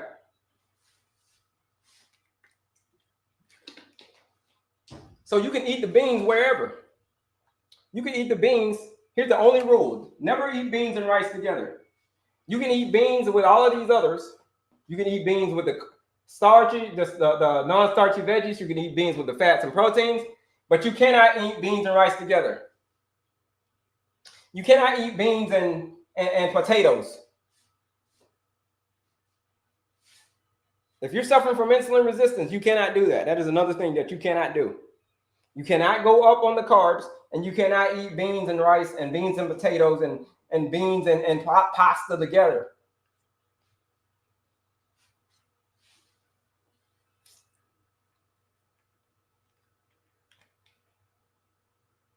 All right. That's it. Yeah, that's it. So your beans, great equalizer. You wake up and it's just an endless circle. It just goes like that. It goes like this. It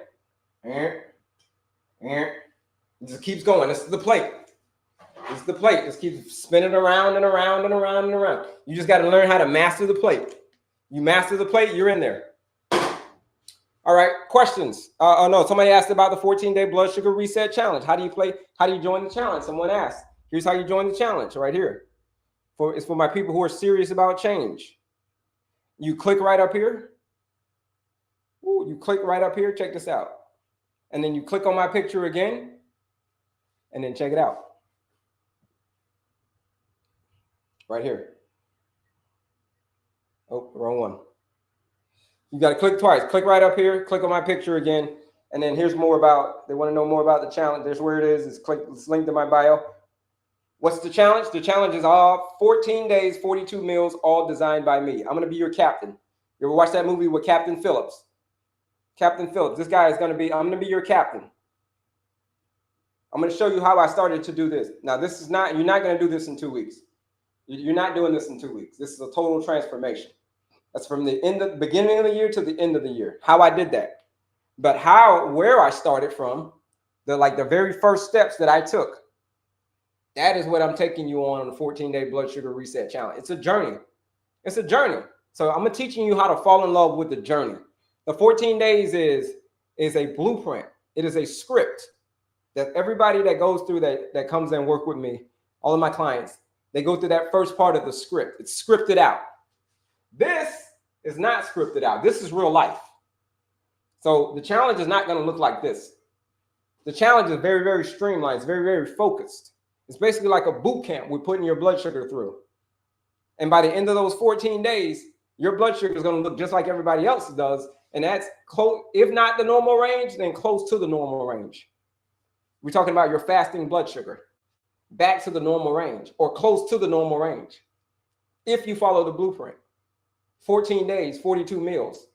That's why I said I'm the captain now. I'm the captain of the ship. That guy right there. I'm going to teach you how to eat for 14 days, how to streamline the effect. That's it. That's what the 14-day challenge is about. It's about getting you outside of your comfort zone. It's about getting you outside of your comfort zone for 14 days. Because if you can't get outside of if you're telling me you need help and you can't, and you're ready for change and you're ready to get off the meds and all that stuff, and you can't get outside of your comfort zone for 14 days, you want to know what that tells me? It tells me that because people will join the challenge and they realize that they got to do work. And they realize they got to do work, and they're like, I don't want to do the challenge, Kelley. I'll be like, but I thought you said you was ready for change. I'm going to take you outside of your comfort zone for 14 days. Yeah, we're going to be eating very, very specific stuff. Yeah, but at the end of those 14 days, because boot camp sucks. You ever go to boot camp? When I was in the Navy, boot camp sucks. Everybody does the same stuff. They do crazy stuff.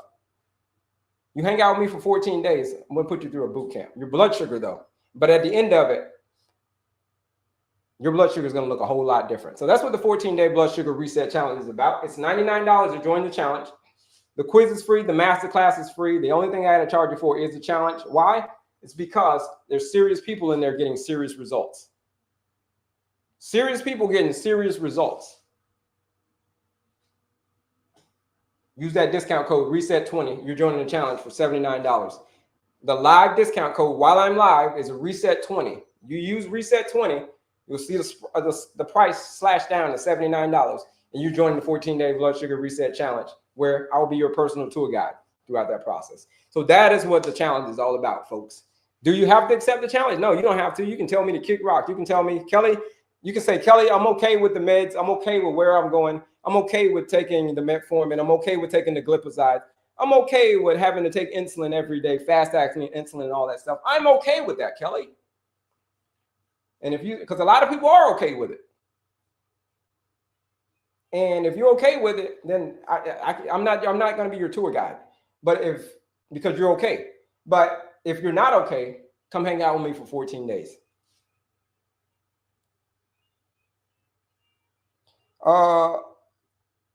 Aggressively walking 1 to 2 hours.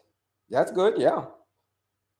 Drink green tea, black tea, no cream, no sugar. Yeah, okay. Soursop, good to drink daily. As long, no, I wouldn't say if you're just talking about straight sugar, if you're just juicing it, no. H3O is best, aka fruit. That fruit is great. But you just got to know how to eat it, right? You got to know how to eat the fruit. You eat fruit as a dessert. Eat fruit as a dessert, folks. You do not eat fruit on an empty stomach. You do not eat fruit. You eat fruit as a dessert. You don't eat beans and rice together, and you don't eat it on an empty stomach. Eat it as a dessert. That's why you got to eat these other sections first. 1, 2. You got some clothing or some coating, basically. Some clothing in your stomach.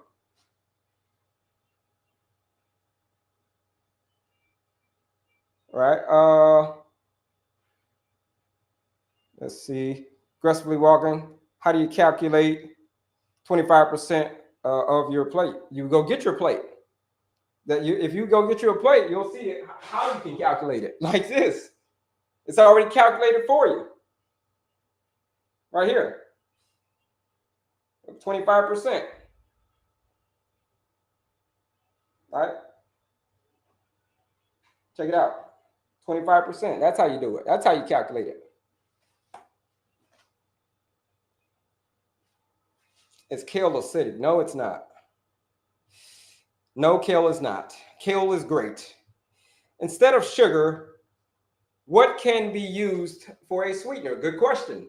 Stevia, monk fruit, allulose. Stevia, monk fruit, allulose can be used as a sweetener. Those are the only three. We talked about the only oils, right? Remember the oils? Avocado, coconut, olive. Sweetener, stevia, monk fruit, allulose. That's it. Those are the only three. Stevia, monk fruit, allulose. That's it. Do cook kale or eat it like lettuce. Either way. Preferably you want to eat it. You want to eat it raw, preferably, right? Preferably, because you got all the nutrients there. When you start cooking it, you change the texture. You change the nutrient profile whenever you start cooking it. I'm just joining in. I see your clean plate. Tell me what will be on your plate to reduce blood. Yeah, that's it. You just missed it, boss. You can watch the replay. You can watch the replay on we got them on all the other socials as well, so you can watch the replay, right? No, they're not based on visual, Cap. They're based on this plate right here. It's called a clean eating plate. That's what they're based on. That's what the percentages are based on. What about Great Northern beans? Great Northern beans are great. Yeah, fantastic. Go for it. I love rice. Okay. Somebody says they love rice. Okay, if you love rice, as long as you obey the rule. Remember the rule? The rice rule. Remember the rule. The carbohydrate rule. You can eat rice, but don't eat beans and rice together. Remember that one? There's quite a few rules. Right? No beans and rice. Is rice bad for you? No, rice is not bad for you. You just got to know how to eat the rice. Very specific way to eat the rice. Good morning. Wow, awesome. Yeah. What's awesome? You're awesome. No, because it's your story. It's not my story. It's your story. Remember I said at the beginning of this live, if you're just joining us, what we're doing on this live, on my live, is we come in and we try to rewrite your story. We rewrite your story. The point of my live every time is to rewrite your story. Because you don't want to be 25 years old. You don't want to pass away at the age of 25. And then they don't bury you until you're 75. You're like, well, what do you mean by that, Kelley? Well, you spent those 50 years of your life battling conditions and lifestyle stuff that, blood sugars and all of that, insulin resistance and all that stuff. That was your story for 50 years. So you didn't get to do any of the stuff that you wanted to do. You get to do none of that. So they didn't bury you until you're 75. You feel what I'm saying, folks? Let's not do that. Let's write a better story for our movie. Let's write our movie. If people were writing a movie about you right now, would it be a good movie? Would it be a good movie right now? If the movie ended today, would it be a good movie? Is that the way you want your movie to end? Or would you want your movie to end, like I said earlier, you've got great-grandchildren. You've made it to the age where you've got great-grandchildren. Not a lot of people make it to that age. You could be one of those people that have great-grandchildren. Great-great-grandchildren. Like, I got some great-great-grandchildren. You make it to that age? Yeah. Those are for people who are put in the work, though. You put in the work. You do the lifestyle medicine. This is all part of lifestyle medicine I'm teaching y'all, folks. You can rewrite your story. You can rewrite your movie. I need to lower my A1C from a 14 to an 8 so I can get VSG surgery. Okay. To lower your A1C from a 14 to an 8, you're going to have to do some work. You're going to have to look in that mirror. You're going to be like, everything that you want. Here's the thing. Thank you for saying that. Everything that you want and don't have from a 14 to an 8, everything that you want and don't have is literally on the other side of hard. It's literally outside of your comfort zone. Doing the work is outside of people's comfort zone. But everything that you want and you don't have it yet, you don't have it. You want to know where it is? It's literally on the other side of hard or outside of your comfort zone. That's where it is. So to get it, what you got to do? You got to get outside your comfort zone. Because if you don't, it's just going to stay there. The 8 just going to stay there. You like, I'm a 14, I want to be an 8 to get this. But if you don't do the work, by getting outside of your comfort zone, you're going to stay at a 14 and maybe even higher. That's what I'm saying, folks. Rewrite your story. You're going to rewrite your story. We're going to have to get rid of all the excuses. Because here's what an excuse is. An excuse is just a story we tell ourselves to stay inside of our comfort zone. That's what an excuse is. The story we tell ourselves to stay inside of our comfort, to stay comfortable.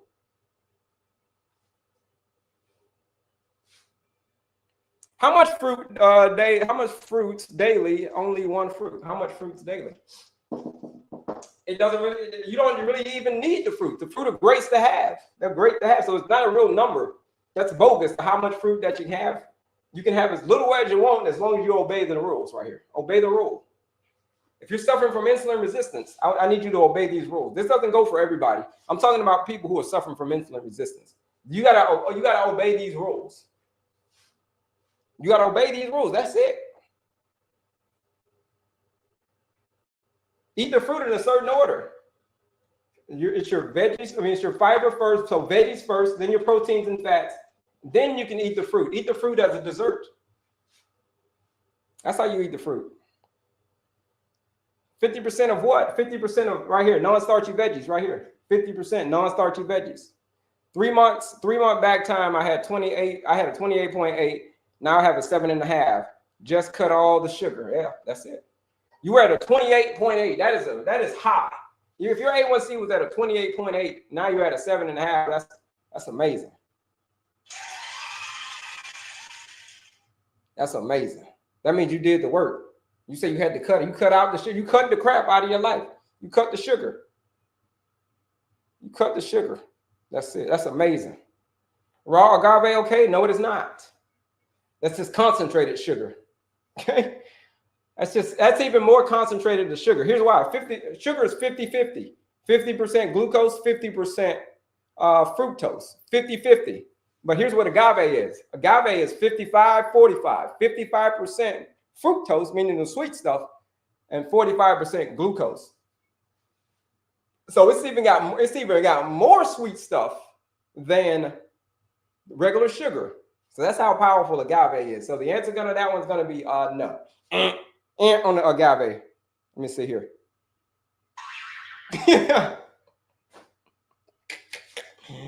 On the agave. What do you think about juicing? I think that juicing is great if you're juicing vegetables. If you're juicing vegetables, I think it's great. Juicing is fantastic if you're juicing vegetables. Things like these non-starchy veggies, like I talked about. The celeries, the cucumbers, all of that stuff. The carrots, you can, that's all that stuff you can juice. Now, the stuff that you should not be juicing is this. Fruits. You should not be juicing fruits. If you're suffering from insulin resistance, one thing that you should not be juicing is a fruit. One thing that you should not be juicing is a watermelon or a pineapple or an orange or mangoes or whatever. I don't even know if you can juice mangoes, but because they're so thick. Strawberries and all that. You should not be juicing fruit, period. Because what you just did is you just stripped all of the fiber away. When that stuff that goes out on the side of the juicer, the stuff that see on the side, that's called fiber. You just got rid of all of it. And that's the thing that was protecting you. That was the thing that was protecting you from the blood sugar spike, but you just got rid of it. Now all you left was all the sugar and no chaser.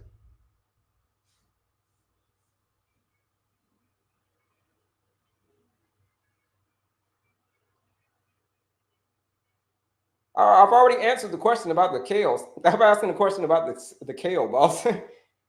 Is beans non-starch? Is beans on the non-starchy side? Beans are. You can have beans wherever. Yeah, you can go the beans wherever. You can eat the beans with the non-starchy veggies, or they're the great equalizers. They don't go anywhere except for their own category because they're resistant starch. They can go with you compare them with the veggies. You can compare them with the fats and the proteins. You can combine the beans with those. But here's who you can't combine the beans with. You cannot combine the beans with the carbs. So the beans and rice, for instance, beans and potatoes, you cannot combine those together. That is a cardinal rule. You just broken the rule, and you broke the rule. I thought beans and rice was a complete food. If you're suffering from insulin resistance, you know what it's completely going to do? It's going to completely raise the hell out of your blood sugar. That's what it's going to. Yeah, you're right. It'll completely raise your blood sugar if you're suffering from insulin resistance and you eat beans and rice and all that together. It's complete. You've just completed the mission of getting on that glucose roller coaster and taking that thing all the way up that hill and dropping it. You're on a roller coaster just like this. Blood sugar roller coaster. Just like this. Wow, you're very knowledgeable. Thank you. How did you get so savvy? Did you go to nutrition school? I did go to nutrition school, but but more so I got so by doing this, by actually doing the work, right? By showing up and doing the work and doing it again the next day. I know from experience, right? I know from experience and what it takes. So I'm a practitioner, folks. I'm not a guy who's just all about knowledge, because here's the thing about knowledge. If you let your learning lead to knowledge, you'll become a fool. If you let your learning lead to knowledge, you will become a fool. You just know a bunch of stuff. Like people say, Kelley, you know a bunch of stuff, but like, that don't mean nothing that I know a bunch of stuff. What have I done? What have I done with that knowledge? Now I can do anything that I want. If I wanted to get rid of diabetes, which I did. If I wanted to get rid of heart disease, which I did. I had the knowledge, but then I put the plan into action. That's what you're going to have to do, folks. You got to put that plan into action. Right here. That was a complete transformation. I put the plan into action. I just didn't rely on my knowledge. But of course I went to nutrition school and became a nutritionist and all that stuff. But that's besides the point. It doesn't matter about your qualifications and all that stuff. Like, what the hell have you done? It don't matter about the plaque on your wall. What the hell have you done? Have you been in those trenches? Have you done the work? Have you gone out there and gotten cut? Have you gone and done something that's hard? Yeah, I told you, that's why I'm the perfect guy to be your tour guide, because I know exactly how you're feeling. I know exactly what you're doing, what you're going through. Why not beans and rice together? Because you just nullified. If you do beans and rice together, if you're suffering from insulin resistance. But again, folks, if you're very, very insulin sensitive, go knock yourself out. If you want beans and rice, go knock yourself out. If you don't have anything wrong with you, your blood sugar is great, you're so insulin sensitive, go knock yourself out. Have beans and rice, beans, potatoes, whatever. Knock yourself the hell out. Just get so silly with it that just like, dang, I knocked myself out. I went to Popeyes or whatever. But if you're suffering from insulin resistance, if you're a type 2 diabetic, the very last thing that you want to do is pair beans with some rice, or beans with potatoes and all of that, and all of that, and beans and oats. The reason why is because the beans are resistant starch. And there's still a starch at the end of the day. They're resistant starch if you eat them, if you combine the right forces. But if you combine beans and rice together, you have just created some chemistry that's going to send your blood sugar so high that you couldn't even possibly imagine. And you're basically just nullifying the beans at that point. Yeah, they're still a resistant starch, but they can't do their job. They're not as strong. You've weakened them because you've weakened the superhero because you combined them with the wrong forces. But again, that's only if you're insulin resistant. If you're insulin sensitive, knock yourself out. I don't want people saying like, Kelley said I can't eat beans and rice together. That's what he said. I'm perfectly normal. I'm perfectly fine. I can't eat beans and rice. No, I didn't say that. I said if, because people will twist your words, if you are insulin resistant. If you are insulin resistant, one thing you better not have is honey and maple syrup, Judy. One thing that you better not have is honey and maple syrup. That's another one. I have a 6.8, want to bring it down to a 5. Well, if you want to do that, here's what you're going to have to do. Probably not, a lot of people don't like it. You're going to have to do some work. You're going to have to step outside of your comfort zone. Peaceful mind, active body, clean eating, effective sleep. It's called showing up, do the work, do it again tomorrow. You show up, do the work. What's the work? This is part of the work right here. And then you do it again tomorrow. That's it. That's how you do it. You need some help with that. Join the quiz. Here's it is for folks who are just joining us. Take the quiz. Take the master class. Where's the quiz in the master class? Right here. Here's the quiz. Boom. Click that picture. Click my picture again. All right. And it's going to take you to a screen. It's like this. It's going to look like this. Here it is. It says, somebody says, you're right, carrot, non-starchy veggies. After the 14 days, do you continue to keep us, the diabetes? Do you continue to help us keep the diabetes reversed? Yeah. If you join on the Reset Squad, here on my page. It's subscribed to my page every Saturday. We come in and do live coaching every Saturday. Every Saturday, live coaching. Join the Reset Squad. Right here. Look, quiz, masterclass, all the stuff's right here. Quiz and masterclass. Right? Quiz is free, masterclass is free. The PDF right here is free. All that stuff's free. All you got to do is pay attention. Come on, pay attention. That's all you got to do. And then look, for my action takers, for people asking about the 14-day blood sugar reset challenge, here it is. Right here. There it is. 14-day blood sugar reset challenge. This is for people who have said that they don't want to do the excuses anymore. They're like, I'm going to hang out with Kelley. I'm going to get outside of my comfort zone for 14 days because I know that I said that I wanted to take my A1C from I think, what did they say? From a 6.5 to a 5. They wanted to take their A1C to a 5. Well, to do that, it's just not going to happen. It's just not going to just want it and it happens. You're going to actually have to do something different. You're going to actually have to get outside of your comfort zone. And that is why I built the 14-day blood sugar reset challenge, right? Same 14 days that I put myself through, same 14 days that all of my clients do. Guess what? Here it is right here. The 14-day blood sugar reset challenge. That's it. 14 days, 42 meals. It is a blueprint that says if you do this blueprint, you follow this blueprint as is. A lot of people have joined the challenge. I don't know if there's anybody. If anybody joined the challenge right now, let me know. Let me know if you've joined the challenge and what day you're on. People will chime in. Hey, I'm on day such and such of the challenge. This day of the challenge. Now, it's $99 to join the 14-day blood sugar reset challenge. It's just for people. Again, it's just for people. It's not about weight loss. Yeah, you'll lose some weight, but it's not about that. It's about resetting your blood sugar. If you've been on this roller coaster for many, many years, you've been playing the game of Tetris all wrong for of blood sugar Tetris all wrong for 10, 15, 20 years. You've been playing the game wrong. That's what the challenge is for. And then you want to streamline the effect, and you want to get up to that, like I said about that plane. You want to get off to that altitude. You want to go and you want to take off real smooth. And then when you get to cruising altitude, you go. You get to cruising altitude, 500 and 600 miles an hour. You know how fast those planes go? 600 miles an hour. You go. You're cruising. That means you got a lot of energy. That means you're out there playing with your kids. You can do this in as little as 14 days. You can start to rewrite your script in as little as 14 days. Can you believe that? Ask the people who are joining the 14-day blood sugar reset challenge. If you want to join the challenge, it's $99. But if you use the live discount code RESET20, it is $79 to join the 14-day blood sugar reset challenge. All right, that's it. That's it. You join, you're in 14 days, you get your meal plan, you get your marching orders, and then you go. You get to your cruising altitude, and then you go. You take off. And then you bring it on back down. At the end of those 14 days, we're going to bring it back down. And we're going to find out where you are. We're going to find out what happened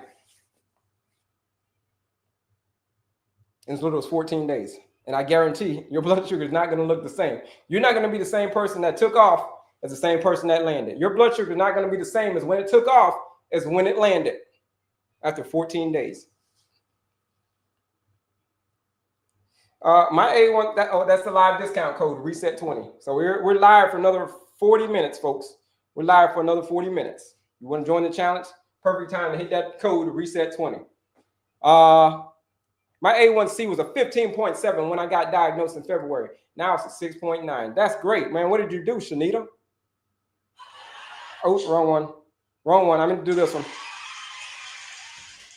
What did you do, Shanita? Did you change something? Did you take a bunch of medication and then that worked? You just took a bunch of meds and then and the next thing you know, your A1C went from a 15 to to a something. What is Reset 20? Reset 20 is the discount code, the live discount code to join the 14-day blood sugar reset challenge. It's $99 to join the challenge. But the live discount code is Reset 20. You join the challenge for $79. Instead of $99, it's $79. But it's one word, Reset 20. That's it. Yeah, it's $99, but you use that discount code, the live discount code, Reset 20. You join the challenge for $79. What is a reset? You just joined us. What is a reset? The reset is for people who are gotten to the point where change isn't just desired. For my people who are suffering from insulin resistance for many, many years, and they got to the point where they're changed, that their only other option is to take action. Like they've gotten in so much pain because of their blood sugar has been out of control for so many years. The pain has just gotten so bad, they're just like, I don't know what to do. This is ruling my life. It's taking over my dang own life. Those are the people that joined the 14-day blood sugar reset challenge, where we are putting their blood sugar basically through a boot camp based on clean eating. Based on clean eating. Now, your plate's not going to look like this in the 14 days. In the 14 days, we're streamlining it. We're making it so simple for you because that's what your body needs. Your body needs consistency at this point. So we're going to reset your blood sugar. And at the end of those 14 days, you're going to look back and be like, yo, he wasn't really playing. He was serious. Ask the people who joined, 200 people who joined. Ask them. That's what the reset is. Mine is a 5.9. It's holding. I take magnesium supplements to hold it. Is that where you want it? You want it there? You want to hold it there? It's holding. It is holding to take the magnesium supplements to hold it. What are you doing other than that? I mean, magnesium is great. Magnesium is great. But what are you doing outside of that? Because there's 4 areas. If you want to know what those 4 areas are, click the link in my bio. Go take the quiz. Go take the masterclass. It's a free masterclass that you can take to understand. That you can take where I break down that four-part formula: peaceful mind, active body, clean eating, effective sleep. Those are the 4 areas. You master those 4 areas, I'm telling you, your life will look a whole lot different.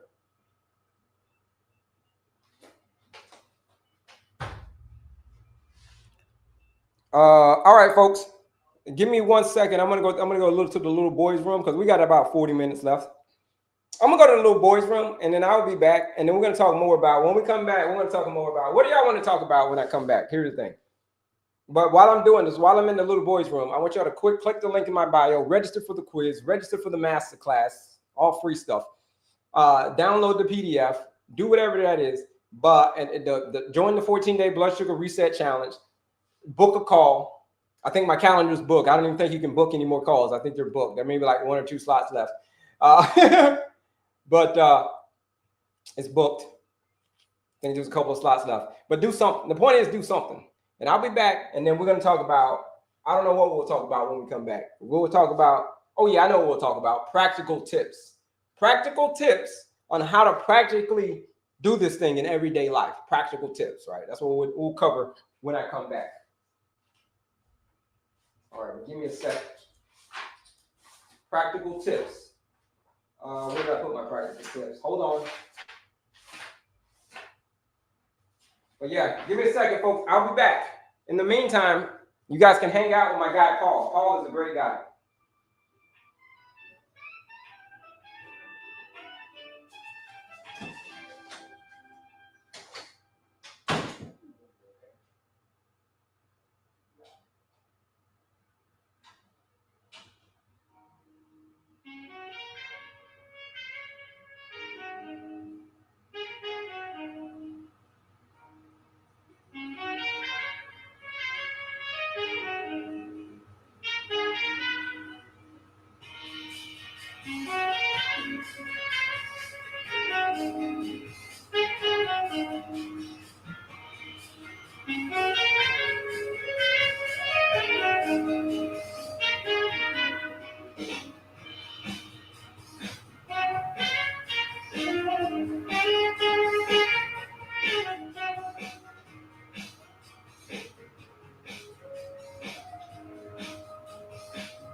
I told you, right? What I tell you about Paul? Shoo, that guy Paul, man. Listen, you hear him? Paul Taylor, folks. You a fan of jazz? Paul Taylor's a beast.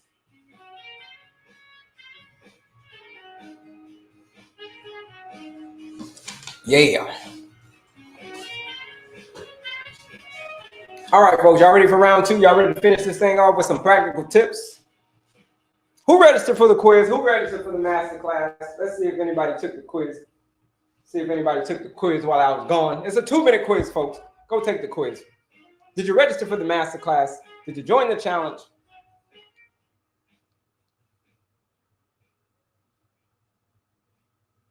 All right, here we go. Yeah, practical tips, folks. Practical tips for everyday life. And then this is it. This is going to be the last session of the day. We're going to wrap it up. If you ever wanted to join that 14-day blood sugar reset challenge, today's the day. Today's the day you say enough's enough. Today's the day you say enough is enough. I'm not messing around with this thing anymore. That's it. That's it. You said I can do peanut butter with banana, but isn't that sugar? I said that I would prefer you not do that. I didn't say that today. I didn't say anything about that today. But here's the thing about bananas. With a banana, if you do a banana in the morning, I wouldn't recommend it. You want to make sure you put some clothing on it. Some peanut butter, some almond butter, right? That's called clothing. You want to make sure you put that on there. Yes, I took, and I'm an ant and a grasshopper. Yeah, you're a mix of both. Yeah. How do we eat out at a restaurant for lunch or dinner? Plan ahead. Number thing. All right. Plan ahead. That's how you do it. You plan ahead to see what's on the menu. What's on the menu? This is how you eat in the restaurant. What's on the menu? Okay. Got it. Picked out something good on the menu, or you can even make a special order to the chef. Yeah, be that guy. Be that guy. Be like, yo, because the chefs love that kind of stuff. Like, they love that kind of stuff whenever you give them like, I don't want that in my food, man. Put this instead. The chefs love that because they like they tired of making old boring stuff. So that's what they want. So plan ahead. You can make your order special, whatever. Be that guy. Like, I don't care. Be that guy. Be that guy. I don't want this in my stuff. Put this instead. And then check this out. And as soon as the food comes out, you're at the restaurant. As soon as the food comes out, here's what you do. You ask for a to-go plate. As soon as the food comes out, you ask for it, to-go plate. Reason why is you're going to take half of that food. We're talking about practical tips. You're going to take half of that food and you're going to put it into your to-go box because they give you way too much food.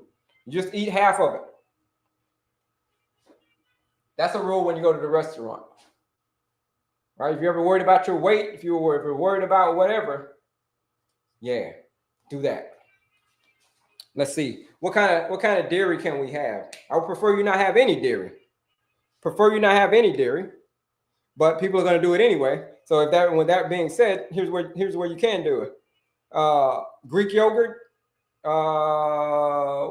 ghee, those would be better options. All right. But like I said, people are going to do it anyway. I don't recommend it, but they're going to do it anyway.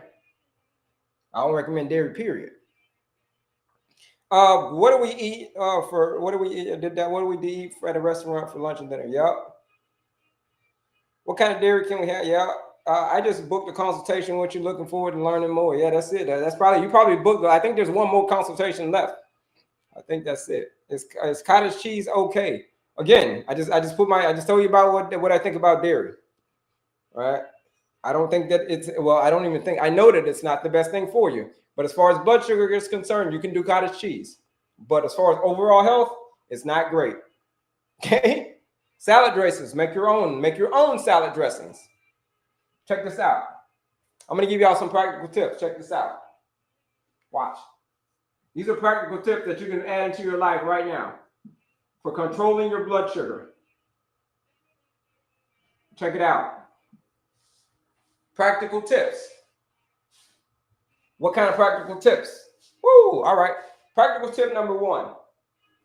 Sleeping. A lot of people ask like, hey, you're sleeping. And we talked about sleep earlier, right? Remember that? We talked about sleep. Check this.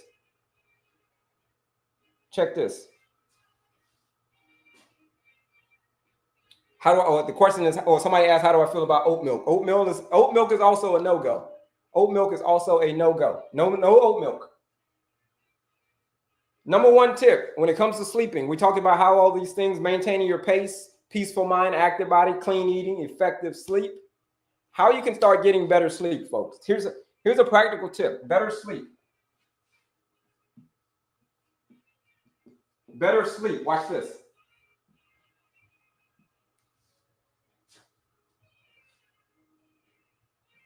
Better sleep starts when you wake up in the morning.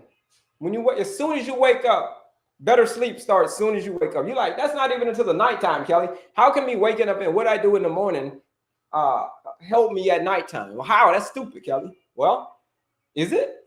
It's because it's called the circadian rhythm. And what the circadian rhythm does is every 24 hours, your clock's on a cycle. So to get better sleep, very first thing that you can do is wake up in the morning and go out into the sun. As soon as you wake up in the morning and that sun is out there, that morning sun, go out into the sun. Now, I'm not talking look directly into the sun. I'm saying go out into the sun. Go out into the sun. And what it's going to do is going to cause your cortisol to rise. Hold on, I got to do a little puzzle. Hold up. All right. It's going to cause your cortisol to rise. And it's going to max out in about 30 minutes. So your body knows the difference. Your eyes know the difference between evening sun and morning sun. Check this out. The morning sun tells your body to release cortisol. So you have energy throughout the day. This is why you don't have coffee until 60 to 90 minutes after you wake up, because you're going to mess up that whole process. The coffee is going to mess all of that up. So therefore, don't do coffee until like 60 to 90 minutes after you've gone into the sun for at least 5 to 10 minutes. Naturally raise your energy level. And then check it out. Better sleep, how that works with better sleep is if you do the same thing at night, right before the sun goes down. This is why every night I try, right before the sun goes down, me and my dog, we go for a walk. Me and my doggy, we go for a walk. All right. I got 2 dogs, but the other one I probably bring him 2. Depends. Sometimes he's a little fat doggy now. I call him like, Duke, you're a little fat doggy boy. Okay? Little fat doggy, Dookie. His name's Duke. But he's fat now. Okay? So I got to take him for walks.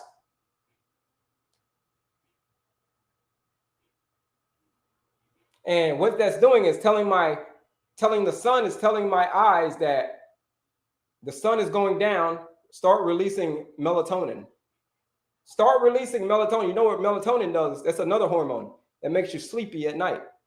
So your eyes know the difference between morning sun and evening sun. So if you're just inside all day, you just don't go outside and none of that stuff, you don't get any morning sun and you don't get any evening sun, that's probably a good reason that I'd start there. You start getting some better sleep. Okay? Morning sun, evening sun, morning sun, evening sun. You put your circadian rhythm on a clock. You put it on a clock. Go out for a walk. Go for a walk right before the sun goes down. Hang out, you know what I'm saying? Like dusk, right before the sun goes down, dusk. Like in the evening time, go for a walk. In the morning time, wake up and get some morning sun. And then start watching how you sleep. That's part of sleep hygiene. Okay? Better sleep. Get some sun. Get some sun. Okay? Get some sun. You do that, your sleep is going to improve. All right. Will do. Yeah. Okay. Next practical tip. Does that make sense to y'all folks? Who's going to do this? Who's going to do this? Who's going to go get some sun?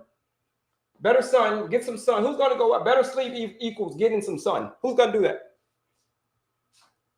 Who's going to do that twice a day? Twice a day, go out into the sun. Put a me in the chat if you're going to do that. I am. That's Judy said, I am. I am. You're going to do it over here? Who's going to do that? But if you get up, what if, but if you get up and it's still dark? What do you mean? Yeah, well, try to get as much sun. If it's still dark, when you get up in the morning, turn on all the lights. Turn on all the lights. Even though that's artificial lighting, turn it on anyway. Turn on all the lights at the house. Don't be just sitting around in the dark. Like the sun's not out yet. You will feel that you need to get up and get some energy. Turn on all the lights. Even again, that's artificial lights. It's not the real sun, but that's how you can start waking yourself up. I am. Yeah. Me too. Me. Yeah, I am. Yeah, a lot of people gonna do that. That's how you can start getting some better sleep, folks. Okay, because I have to leave at 5 a.m. and it's still dark. Yeah. But even if you leave at 5 a.m., whenever you get to your destination, just don't wake up in the morning and have some coffee. Get up, and the sun starts coming up. Like, go out. If you got a couple of minutes, go out into the sun. Ooh, go out into the sun. Get some sun. And then after you get all that sun, then you can go 60. So if you're at the office, you got to go to work. If you can get outside for a little bit while the sun's just coming up, get out there.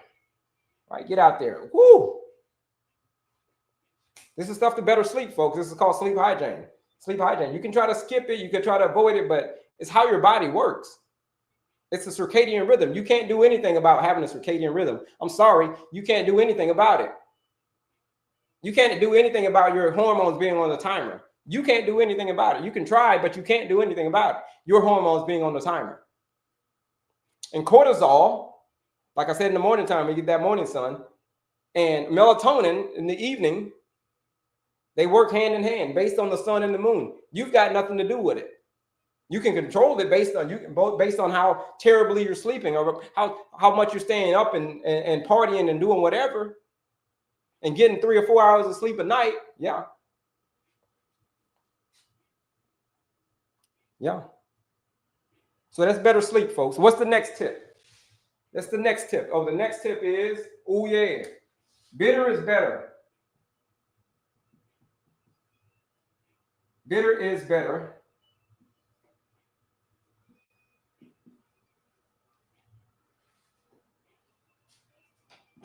Equals no cravings.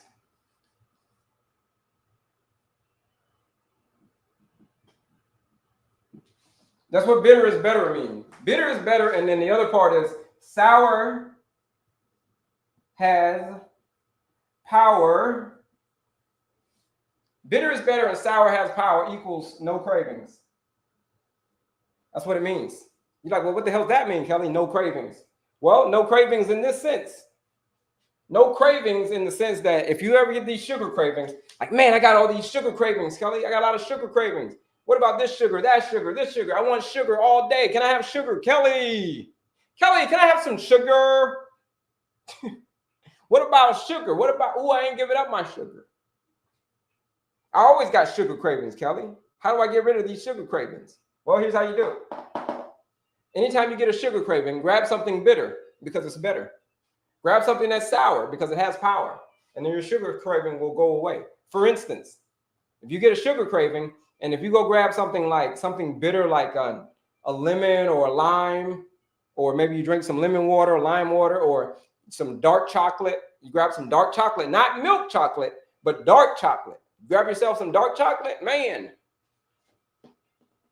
That's bitter. You go grab yourself a green apples. You go to the store and get some green apples. You go get some green apples. Next time you go to the grocery store, if you're a person who has extreme sugar cravings, if the sugar is just always calling your name, like Tommy, Mike, Kristen, Kelley, Tiffany, sugar's always calling your name, here's what you can do. Go get yourself some green apples because those things are sour and they're nasty. People don't like green apples. They're like, ugh. Every time you eat a green apple, it's like, ugh. But I guarantee you eat that green apple, you will not have those sugar cravings afterwards. You go grab a dark chocolate, not milk chocolate.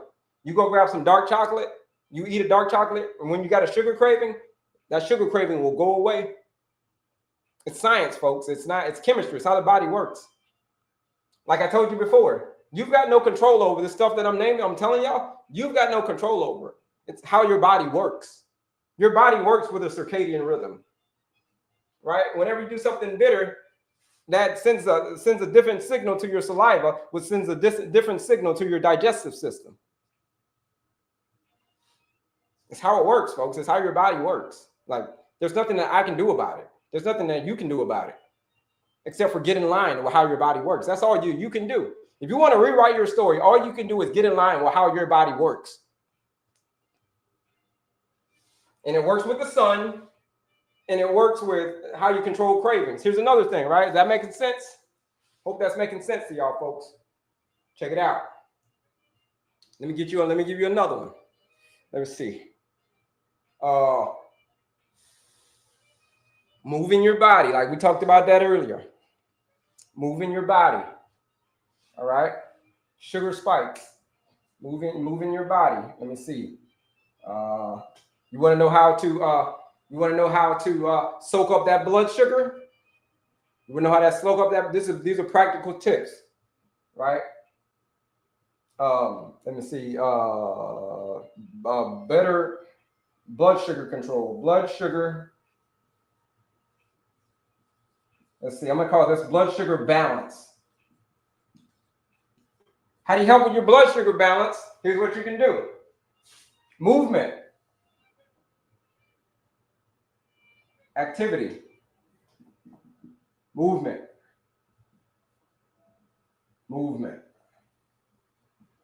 Like I say all the time in this practical tips, this is why moving after you eat is very, very important.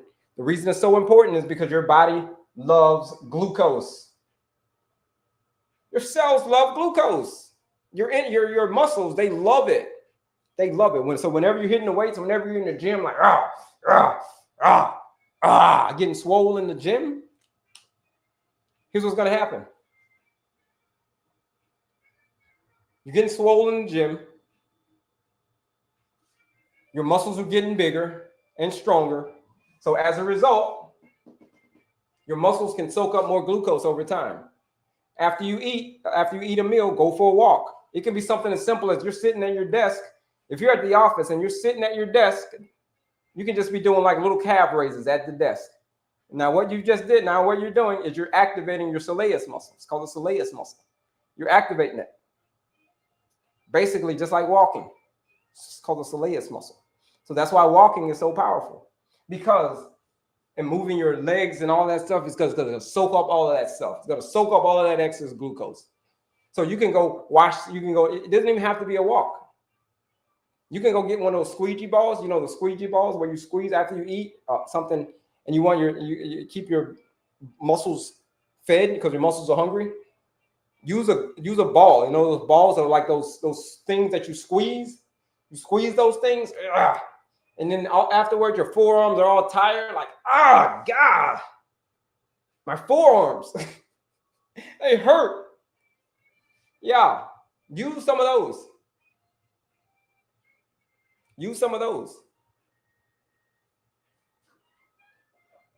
And that's going to help. You can do something as simple as go after you eat dinner, you can go wash the dishes. You can go fold laundry. You can go do your laundry, fold clothes, whatever. Just the point is just go move to let your muscles soak up all of that extra glucose. You can do some wall squats. You can go down and drop and give me 10. You can give me 10 push-ups, whatever. Just go move. Be active for at least 10 minutes. At least 10 minutes. Go move. At least 10 minutes. 10 minutes. After a meal. This is just practical stuff that you can do every single day, folks. You want to get better sleep? It can be as simple as going out into the sun twice a day in the morning time, waiting an hour to have coffee after you go out into the sun, right? Waiting an hour, go out into the sun and go have something, go out into the sun first. Just don't wake up in the morning. As soon as you wake up in the morning, like breakfast in bed. Don't have breakfast in bed, folks. Breakfast in bed is good. Like you can have breakfast, a nice gesture. But what I mean by not having breakfast in bed is don't wake up early in the day. Just don't wake up and be like, yo, as soon as you wake up and it's just breakfast.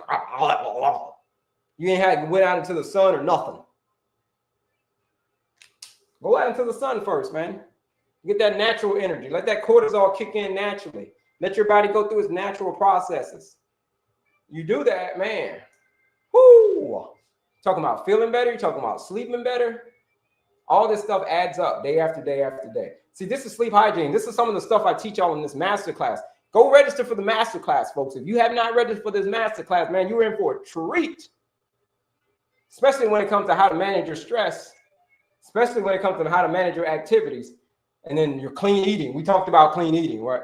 You hang out with me for a little while, 14 days, especially 14 days.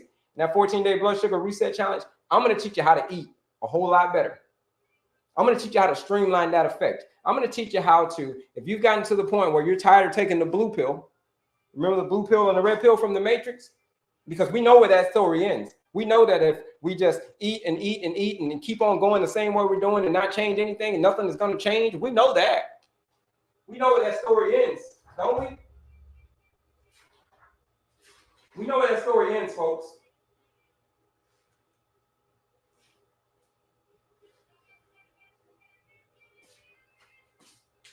We know where that story ends. So don't wish the road was smoother. Wish you were a better driver. To get your health back, it's not going to be a smooth road. To get off the medications, to get off of the pills, to save your life, it ain't going to be a smooth road. It's going to be a bumpy ass road. That road going to be bumpy. But all you got to do is become a better driver, because the road is going to be the road. It's going to be difficult no matter what you do. If you stay where you are, it's going to be difficult. It's going to be difficult waking up every day. It's going to be difficult waking up every day and planning out your meals. I mean, not your meals. Instead of planning out your meals, here's what you're going to be planning out. You're going to be planning out your medication schedule. If you don't change something, if you don't change and do what you got to do, the only thing that you're going to be changing is your medication is going to get stronger. In 5 years, 10 years from now, we look at the future. 5 years from 10 years from now, what's going to change? If you just continue to do what you're doing, you just continue to take this medication and this masking the real, getting down to the root cause of it. What do you think you're doing there? Do you think that your fate's going to change in 5 years? Do you think your outlook's going to be better in 5 years? You've seen it before, right? You've seen it. What happens to your friend and family and the loved ones who passed away through the complications of diabetes. You've seen it, haven't you? But a lot of people say that that's not going to happen to me. Oh, that ain't going to happen to me. So you know what I ain't going to do? I'm not going to change, because that's them. That's not me. Yeah, I've had diabetes and I've had insulin resistance for many, many years. Yeah, my number's at a 15, but that ain't going to happen to me.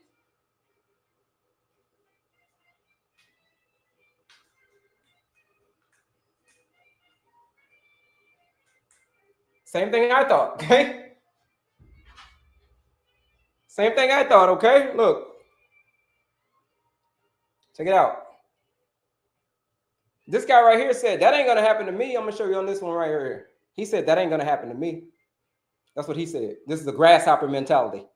That's why the quiz is the ant or the grasshopper. You're going to be an ant or a grasshopper. Go take the quiz and go find out. I said that ain't going to happen to me. That's what I said. That ain't going to happen to me. That's what he said. But check it out. 2 weeks after I took this picture, guess what happened to me? I got diagnosed as having heart disease and being obese and being a diabetic. Okay? But I just said that ain't going to happen to me. I said that ain't going to happen to me. That's what I kept saying. It ain't going to happen to me. All right, cool. You know what happened to my mom? My mom got the condition. She got insulin resistance and metabolic syndrome. I said that ain't going to happen to me, because I know my mom was taking medication for many, many years. I said that ain't going to happen to me. That's what I said. 2 months before I took this picture, my mother passed away. 2 months before I took this picture, she passed away from the same thing that I said is not going to happen to me. Same thing I said that is not going to happen to me. Hold up.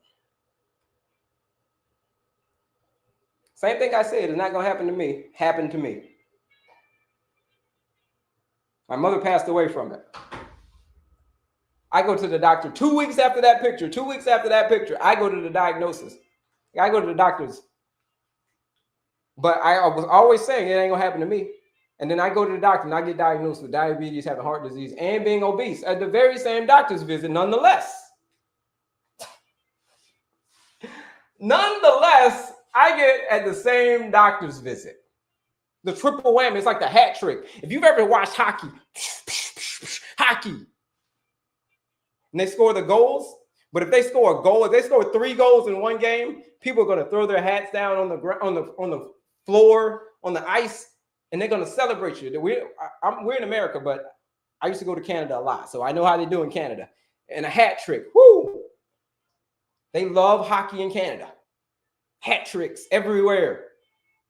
Hats on the ground. But that's 3 goals in one game. But you see what? For me, it wasn't time for celebration. It was actually time for deep reflection. That's what it was a time for. Deep reflection. I had to go look in the mirror. I had to go stare at my inequities, as they say. I had to go stare at my inequities. I had to go look in the mirror and ask myself and say to myself, dude, you're the biggest grasshopper that there is. This is what I said. When I went and looked in the mirror, look, I said, dude, I started off with dude, look. I'm going to show you another picture. I said, dude, you're the biggest grasshopper that there is. Look at that. You're the biggest grasshopper that there is, man. Look at that. They caught me with my hand in a cookie jar. I don't know what the hell I was cooking there. What the hell was in that pot? Can anybody guess what was in that pot? I don't even know what was in that pot.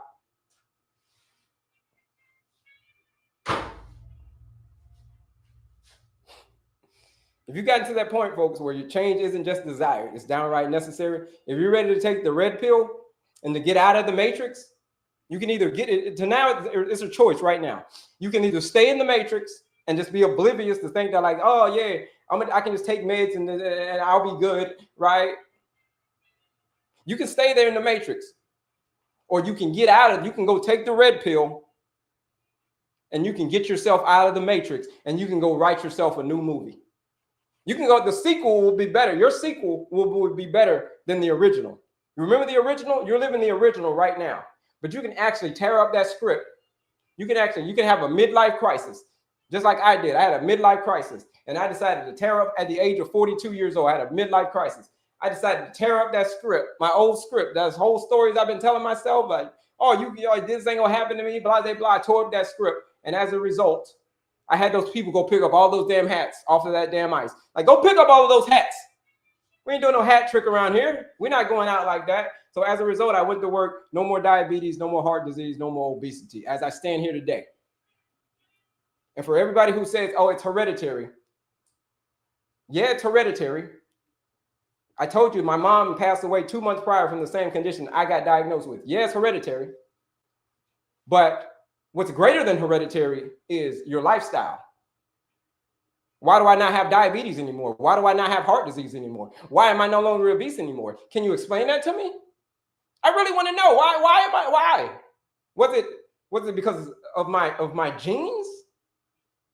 Is the reason I don't have diabetes anymore? Is the reason that I don't have heart disease anymore? Is the reason that I'm not obese anymore? Is it because of my genes, folks? Is it because of my genes?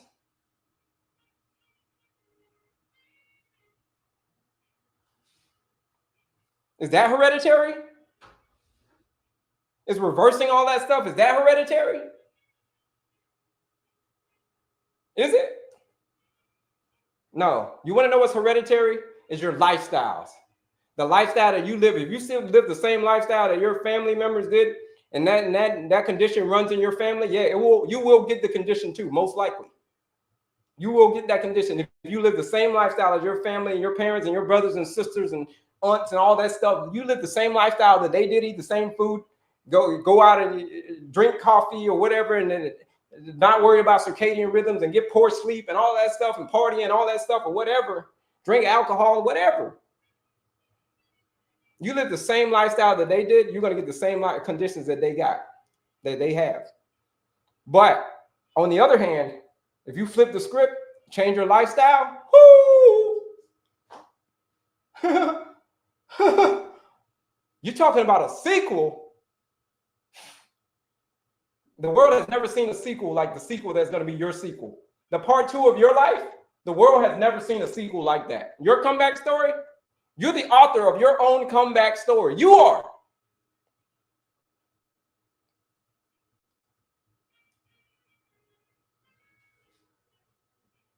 So if you're ready for your comeback story, folks, those are the people who have joined the 14-day blood sugar reset challenge. Those are the people who are rewriting their script.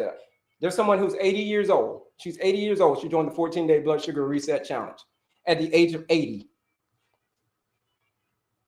She is rewriting her script, her book, her movie at the age of 80 years old. She joined the 14-day blood sugar reset challenge. She's probably done now, but she's kicking butt. We had her on a call last week on the subscribers only live. We had her there last week and a week before last, I think it was. And she was already kicking butt at the age of 80. So the question is it too old? Am I too old? Well, let me ask you this. Have you made it to the age of 80? Because she's 80, she's doing it. It has nothing to do with her genes and all her age. Age has nothing to do with it. All that matters is your body wants to heal. That's all that matters.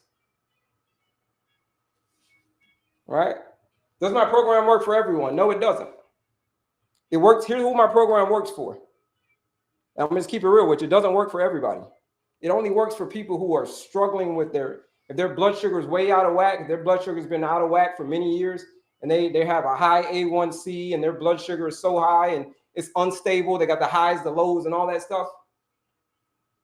And they just, no matter what they did, no matter what medication they took, and they still can't get their numbers right. That is who it's for. You come on and you say, yeah, Kelley, I want to lose weight. Yeah, you're going to lose weight, but it's not for that. It's a blood sugar reset. It's for people who have gotten to the point where they want off of these diabetes meds. They want to get their life back. How do you do that? Right here. Click that link in my bio. Register for the quiz because we're getting ready to get out of here. Register for the quiz. The masterclass is a bunch of freebies on there. 14-day blood sugar reset challenge is right here. This is for my people who want serious change. You want serious change. This is what a 14-day blood sugar reset challenge is. All right. Now, what is it? 14 days, 42 meals, all designed by me. It is a blueprint. Well, we're going to get you out of the matrix. You're not going to be having the excuse of, I'm in the matrix. We're going to change your input. Because if you don't like the output, guess what we got to do? We're going to have to change the input. If you don't like the output, change the input. This is where we change the input at the 14-day blood sugar reset challenge. Is it difficult? It's difficult because it's a challenge. It's $99 to join the challenge. Reason I got to charge you for the challenge is because if I give it to you for free, like I give you all the other stuff, the master class and all that stuff, the second that it gets hard, you're going to stop. You're going to like, nah, bro, like, you gave it to me for free, Kelley. So it got hard and I refuse to do it because I don't value it. But when you invest in yourself, when you invest in your health, $99 is is a freaking stone throw. But here it is. If you use the live discount code reset20, that is it. That's the code.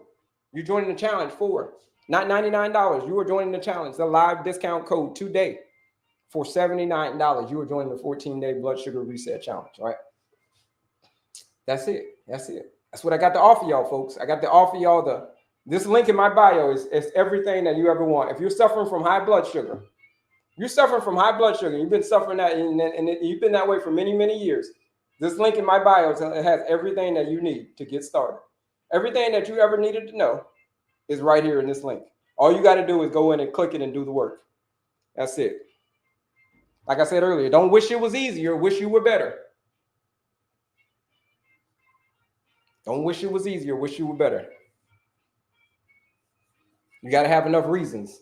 Reasons come first. Answers come second. You got enough reasons, you'll go figure out the answers will come. If you've got enough reasons. But if you don't have enough reasons, if you've got more excuses than reasons, you're going to fall into those excuses. You're going to fall into that excuse trap. Don't fall into the excuse trap. Have reasons. That's the counter side. Have reasons. What are your reasons? Are your reasons your kids? Or your reasons that you want to be a great grandparent? You want to be a great great grandparent? You want to hang out with your grands? You're 70 years old. Like I said, somebody 80 years old joined the challenge. Are you people like, I'm 70? Am I over the hill? Where are you, 80? Because she's not over the hill. She's regaining her health at the age of 80 years old because she wants to hang out with her grands and hang out with her kids even longer. She's only 80. She's got a good 20 more years left at least. And she said she didn't want the last 20 years of her life to be, she's had it for 5 years. The last 25 years of her life, or however long that she lived, she didn't want it to be, she was battling, writing her story, she was battling insulin resistance and type 2 diabetes. She didn't want that to be her story. She didn't want that to be her script, so she rewrote it.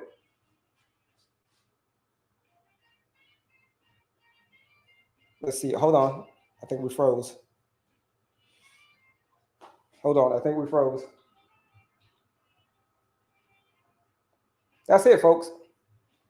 We'll be back tomorrow. Same bat time, 7:15 a.m. to 11 a.m. Central Standard Time. Well, remember, folks, it's about choices. It's about these choices that you make every single day. So here's the thing I'm going to leave y'all with. We'll be back tomorrow. But when we're born, we look like our parents. But when we die, we look like our choices.